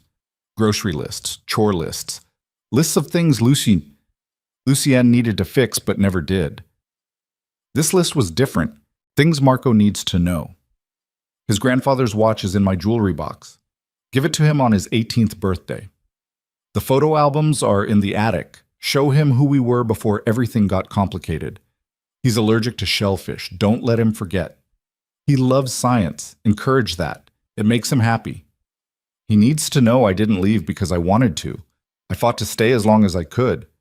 Tell him every day that I loved him, even when he's too old to want to hear it. Don't let him grow up angry. Anger poisoned you. Don't let it poison him." Lucian read the list 3 times. By the third reading, he couldn't see through his tears. "I'll tell him," he managed. "All of it, I promise." "There's another list," Elena said. "For you." She handed him a second piece of paper. "Things Lucian needs to know. I never stopped loving you, even when I hated what you'd become. You weren't always wrong. Sometimes you were trying to protect us the only way you knew how. The house is paid off. There's money in the account under both our names. Use it wisely. Celine will try to use the baby as leverage. Don't let her. That child deserves better than being a bargaining chip. When you go to prison, and you will go to prison, don't waste that time in bitterness. Use it to become the man you almost were. Marco will say he doesn't want to see you. Make him anyway. Don't let him cut you out completely. Forgive yourself eventually. Carrying this guilt forever won't bring me back or undo the mistakes. It'll just destroy what's left of you. I'm sorry I wasn't stronger. Sorry I couldn't fight this longer. Thank you for staying. These last few weeks meant everything." Lucian couldn't speak, could barely breathe. He folded both lists carefully and put them in his pocket. "How much time do we have left?" he asked. "Patricia says days, maybe a week. Does Marco know?" "Not yet. I'll tell him tomorrow. I need one more day where he looks at me like I might get better." Lucian understood. False hope was a gift when real hope was gone. That night, the 3 of them watched movies on the couch. Marco sandwiched between his parents, laughing at jokes that weren't that funny, pretending everything was normal even though they all knew it wasn't. Around midnight, after Marco had fallen asleep, Elena turned to Lucian. "I need you to do something for me. Anything. When it gets bad, when I can't talk anymore, when the pain is too much, I need you to let me go. Don't fight to keep me here. Just let me go peacefully. Elena, promise me, Lucian. No heroic measures, no last-minute runs to the hospital, just comfort and peace and family. That's all I want. He wanted to argue, wanted to say they'd fight until the very end, but looking at her face, so thin now, so tired, he knew she was right. I promise, he whispered. Thank you. She fell asleep against his shoulder. Marco was already asleep on her other side, and Lucian sat there on the couch with his whole world pressed against him, feeling it slip away with every breath. Gok. Elena died on a Tuesday morning 3 days later. The sun was shining for the first time in weeks. Patricia had left an hour earlier after administering pain medication. Marco was at school. Lucien had convinced him to go, promising to call immediately if anything changed. Elena had been sleeping most of the morning, peaceful, comfortable. The medications keeping her somewhere between dreams and consciousness. Then her eyes opened, clear, focused, more present than she'd been in days. Lucien. He was beside her immediately. I'm here. It's time. Time for what? You know what. And he did. He'd seen enough death to recognize its approach. The way breathing changed, the way skin color shifted, the way someone's eyes looked when they were already halfway to wherever came next. Do you want me to call Marco home? No, let him remember me awake. Not like this. Elena, it's okay. She reached for his hand, her fingers were cold. I'm ready. I've been ready. Lucien wanted to scream, wanted to call an ambulance, wanted to fight and rage and refuse to accept what was happening. But he'd made a promise. So instead he climbed onto the couch beside her, held her the way he'd held her on their wedding night when they were young and stupid and believed love conquered everything. I'm sorry, he said, for all of it. I know, I forgive you. How? After everything I've done? Because holding on to anger takes energy I don't have anymore. And because despite everything, you came back. You stayed. That counts. Her breathing was getting shallower. Lucien could feel her heartbeat against his chest, slowing, irregular. Tell Marco I love him, she whispered. Every day. I will. And Lucien? Yeah? Be better, not perfect, just better. That's all anyone can ask. Then her eyes closed. Her breathing stopped. And the woman who'd loved Lucien Varelli before he became a king slipped away in the arms of the broken man he'd become. Lucien held her for a long time after, memorizing the weight of her, the way her hair smelled, the exact shape of her hand in his. Then he called Patricia, called Marco's school, called the funeral home, made all the terrible phone calls that followed death. And when Marco came home to find his mother gone, Lucien held his sobbing son and finally understood what Elena had been trying to teach him all along. Love wasn't about grand gestures. It was about staying, even when staying hurt, especially when staying hurt. The funeral happened 4 days later under gray skies that threatened rain but never delivered. A small service. Elena had wanted small, just family and a handful of close friends. No spectacle, no drama. Just quiet acknowledgement that someone good had left the world. Marco wore a suit that was slightly too big. Lucien had bought it 3 days earlier, guessing its sizes, discovering his son had grown while he wasn't paying attention. They sat in the front row of the funeral home chapel. Just the two of them, father and son. All that remained. The service was brief, a eulogy from Elena's sister who flew in from Portland, a reading of a poem Elena had loved. No mention of Lucien's world. No acknowledgement of the violence that had shadowed their marriage. Just a woman remembered, loved, mourned. Afterward at the cemetery, as they lowered Elena's casket into the ground, Lucien felt Marco's hand slip into his, small fingers gripping tight, an anchor in the storm. She's really gone, Marco said. Yeah, she is. What do we do now? Lucien looked at his son, 9 years old, orphaned of one parent and about to lose the other to prison. We keep going, he said. We honor her memory by being better than we were. How? I don't know yet, but we'll figure it out together. Marco nodded. Together. They stood at Elena's grave long after everyone else had left, watching workers fill the hole. watching the physical reality of loss take shape and turned earth and wilting flowers. Lucicien's phone buzzed. He'd finally replaced it yesterday. The message was from Marcus. Feds issued arrest warrant this morning. They're coming for you, probably within 48 hours. Just thought you should know. 48 hours. 2 days before his old life caught up with his new one. Lucian deleted the message. We should go, he said to Marco. Where? Home. We have things to do. They drove back to Oak Park in silence. The house felt enormous and empty without Elena. Every room echoed. Every surface held memories that now carried weight. That night, Lucian sat Marco down at the kitchen table. I need to tell you something. Is it about the police? Smart kid. Too smart. Yeah, they're going to arrest me soon, maybe tomorrow, maybe the day after, but soon. For how long? A long time. Maybe the rest of my life. Marco absorbed this. What happens to me? Your Aunt Sarah, your mom's sister, she's agreed to take you. You'll live with her in Portland. I don't want to move. I know, but you can't stay here alone, and I can't... His voice broke. I can't take care of you from prison. This isn't fair. No, it's not. I hate you. The words should have hurt. Instead, they felt honest, clean. I know. I hate me too sometimes. Marco stood up, started toward the stairs, stopped at the doorway. Mom's list. The one for me. Can I have it? Lucien pulled the folded paper from his pocket, handed it to his son. Marco read it standing there in the doorway. His face crumpled. She really loved me. More than anything in the world.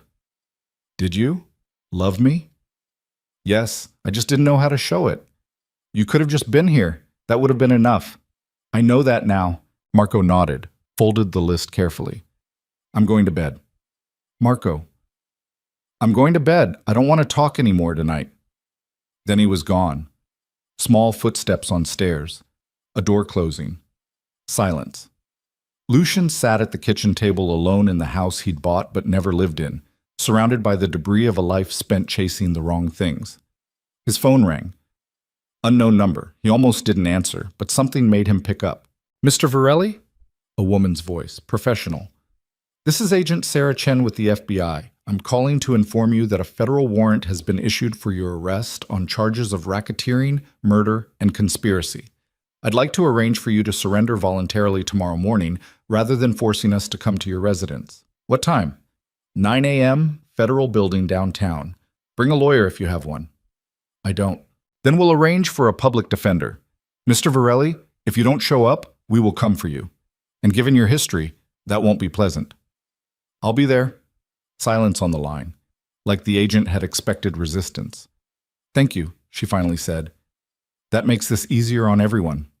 The call ended. Lucien sat holding his phone, looking at the clock on the wall. 20 hours. He had 20 hours left before walking into federal custody. 20 hours to be a free man. 20 hours to be a father. He climbed the stairs slowly, knocked on Marco's door. Go away. Please, I need to tell you something. After a long moment, the door opened. Marco stood there in pajamas, eyes red from crying. What? I turn myself in tomorrow morning, so tonight's our last night. I don't want to waste it fighting. What do you want to do? Lucian thought about it, about all the nights he'd missed, all the bedtime stories unread, all the moments abandoned for meetings and deals, and the endless pursuit of power. I want to read to you, he said. Like your mom used to, if that's okay. Marco considered this. Finally nodded. The Dragon Book.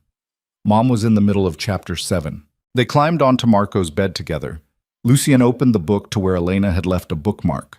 Started reading in a voice that caught on every other word. By chapter 9, Marco had fallen asleep against his shoulder. Lucien kept reading anyway. Read until his voice gave out and the sun started rising and his last night of freedom dissolved into the pale light of surrender. The federal building loomed gray and imposing in the morning light. Lucien arrived at 8:45, early. He'd left Marco with a neighbor who'd agreed to watch him until Aunt Sarah arrived later that afternoon. Their goodbye had been brief. Marco had hugged him hard, hadn't said a word. Some goodbyes were too big for language. Agent Chen met him in the lobby. Young, efficient, the kind of federal agent who'd built her career on cases like this. Mr. Varelli, thank you for coming voluntarily. Not like I had much choice. Everyone has choices. You could have run. You chose not to. That will be noted in your file. She led him through security, took his personal effects, walked him to a processing room where other agents waited with cameras and fingerprint scanners and all the machinery of criminal justice.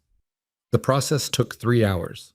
Photographs from every angle, fingerprints, DNA sample, medical examination, background interview. By noon, Lucien had been officially transformed from a person into a defendant. They led him to a holding cell to await arraignment. Small concrete room, metal bench, bars on the window. The cliché made reality. Lucien sat on the bench and thought about Elena, about Marco, about the life that had led him here. The door opened. A public defender entered. Mid-30s, tired eyes, carrying a file that probably held every terrible thing Lucien had ever done. Mr. Varelli, I'm Daniel Ross. I've been assigned as your counsel. How bad is it? Ross opened the file. They have 14 witnesses ready to testify. Physical evidence linking you to multiple crime scenes, financial records showing money laundering, phone records, text messages. Mr. Varelli, I'm going to be honest with you. This case is airtight. So I'm looking at life. Unless you're willing to cooperate, name names, provide testimony against other members of your organization in exchange for a reduced sentence. Lucien thought about Vincent recovering in a hospital bed, about Marcus trying to hold together what remained, about all the men who'd followed him into violence, trusting he'd protect them. No, I'm not testifying against anyone. Then, yes, you're looking at life, possibly multiple consecutive life sentences. How soon? Trial probably won't happen for a year. Maybe 18 months? You'll be held without bail given your flight risk status. A year. 18 months. Time spent in a cell waiting for a verdict everyone already knew. Is there anything you want me to fight for specifically? Ross asked. Visitation rights. My son. I want to be able to see him, talk to him. Even from prison. Ross made a note. I'll try. But given the severity of the charges, they might restrict contact. Try anyway. He's all I have left. The lawyer nodded, closed his file. The arraignment is scheduled for 3 this afternoon. I'll be there with you. Just plead not guilty for now. We'll figure out strategy later. He left. The door clanged shut, and Lucien sat alone in a concrete box, thinking about karma and consequence and the price of becoming someone you didn't recognize. The arraignment was brief. Judge read the charges. Lucien pled not guilty despite everyone knowing the truth. Bail was denied, remanded to federal custody pending trial. By 5 that evening, Lucien was being transported to Metropolitan Correctional Center. The prison van had small windows. Through them, Lucien watched Chicago pass, the city he'd owned, the kingdom he'd built, all of it continuing without him like he'd never existed. At a red light, he saw a family crossing the street.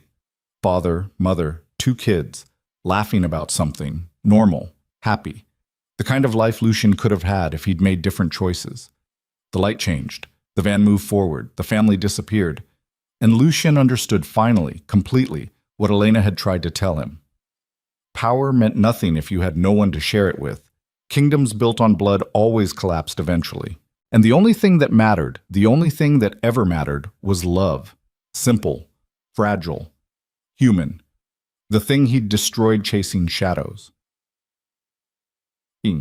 3 years later. The visitor's room in Metropolitan Correctional Center smelled like industrial cleaner and stale coffee. Lucien sat at a metal table bolted to the floor, waiting. He'd been waiting 12 years into a life sentence, but today felt different. Today Marco was coming. The door opened. A guard entered first, then a boy. No, not a boy anymore. A young man, 12 years old, taller than Lucien remembered. Hair longer, face harder. Marco stopped when he saw his father. Neither moved for a long moment. Then Marco crossed the room and sat down across the metal table. Hi, Dad. 2 words. After 3 years of refused calls and ignored letters. 2 words that meant everything. Hi, son. They looked at each other. Lucien saw Elena in Marco's face, in the shape of his eyes, the set of his jaw, all the best parts of her preserved in the child they'd made. Aunt Sarah says I don't have to visit if I don't want to, Marco said. She's right, you don't. But I wanted to, just once, to see if… He stopped, started over. To see if you're different. Different how? I don't know. Different than the person who killed people, who chose power over family, who let Mom die alone. I didn't let her die alone. I was there. At the very end, after 15 years of not being there. Fair, painfully fair. You're right, Lucien said. I can't change what I was. I can only try to be better now. How? You're in prison. How are you better? Lucien thought about the last 3 years, about the classes he'd taken, GED, tutoring for inmates who couldn't read, therapy groups dealing with violence and trauma, letters written to victims' families that most refused to read, but he sent anyway. I'm trying to understand what I did wrong, he said. I'm trying to face the damage I caused, and I'm trying to make sure that if I ever get out, I won't make the same mistakes. You're never getting out. They gave you life. I know, but trying still matters. Marco studied him. Mom's list. The one she made for you. Do you still have it? I memorized it. They don't let you keep much in here. What did it say? The last thing? Lucien closed his eyes, saw Elena's handwriting, heard her voice reading the words.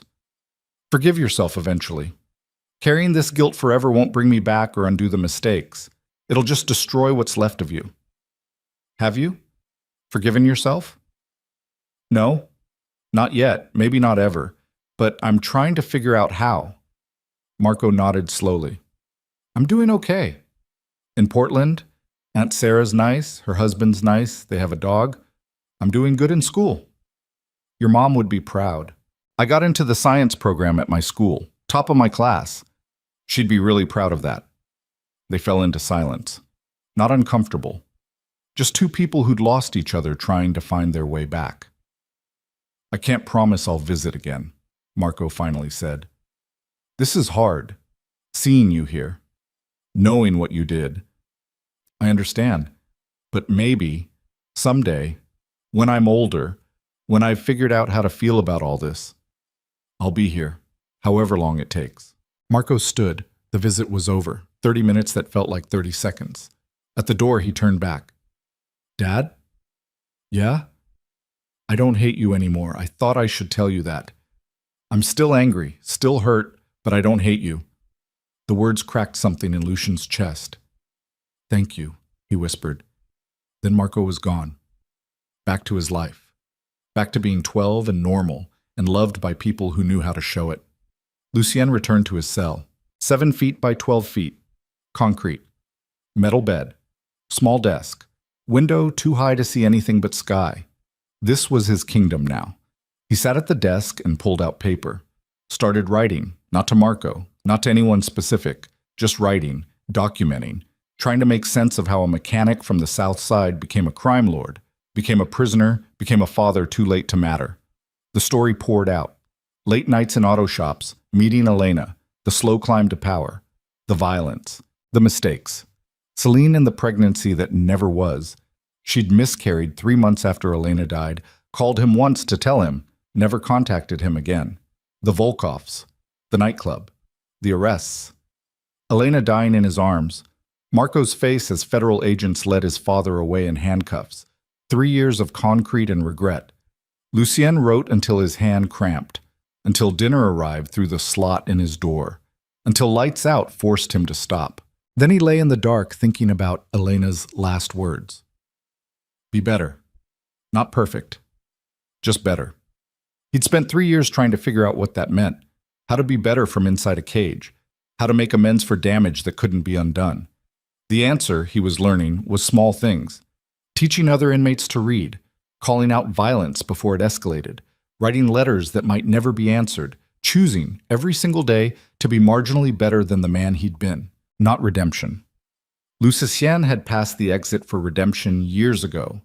Just growth, change, evolution. The slow, painful work of becoming human again. Outside his window, Chicago hummed with life. People living, loving, making their own mistakes, building their own kingdoms that would eventually crumble. And somewhere in Portland, a 12-year-old boy was doing his homework, walking the dog, learning to be a person who didn't carry his father's sins. That was enough. It had to be enough. Because some stories didn't end in triumph. Some ended in concrete cells and supervised visits, and the quiet understanding that love, real love, wasn't about grand gestures or final victories. It was about showing up, being present, trying, even when trying changed nothing, especially when trying changed nothing. Lucian closed his eyes and let sleep find him. Tomorrow he'd wake up, write more letters, teach more classes, be incrementally better, and maybe, just maybe, in another 12 years when Marco was a man making his own choices, he'd visit again. Or maybe he wouldn't. Either way, Lucian would be here, waiting, present, finally, irreversibly, completely present, for whatever that was worth in the wreckage of a life spent chasing ghosts. The end.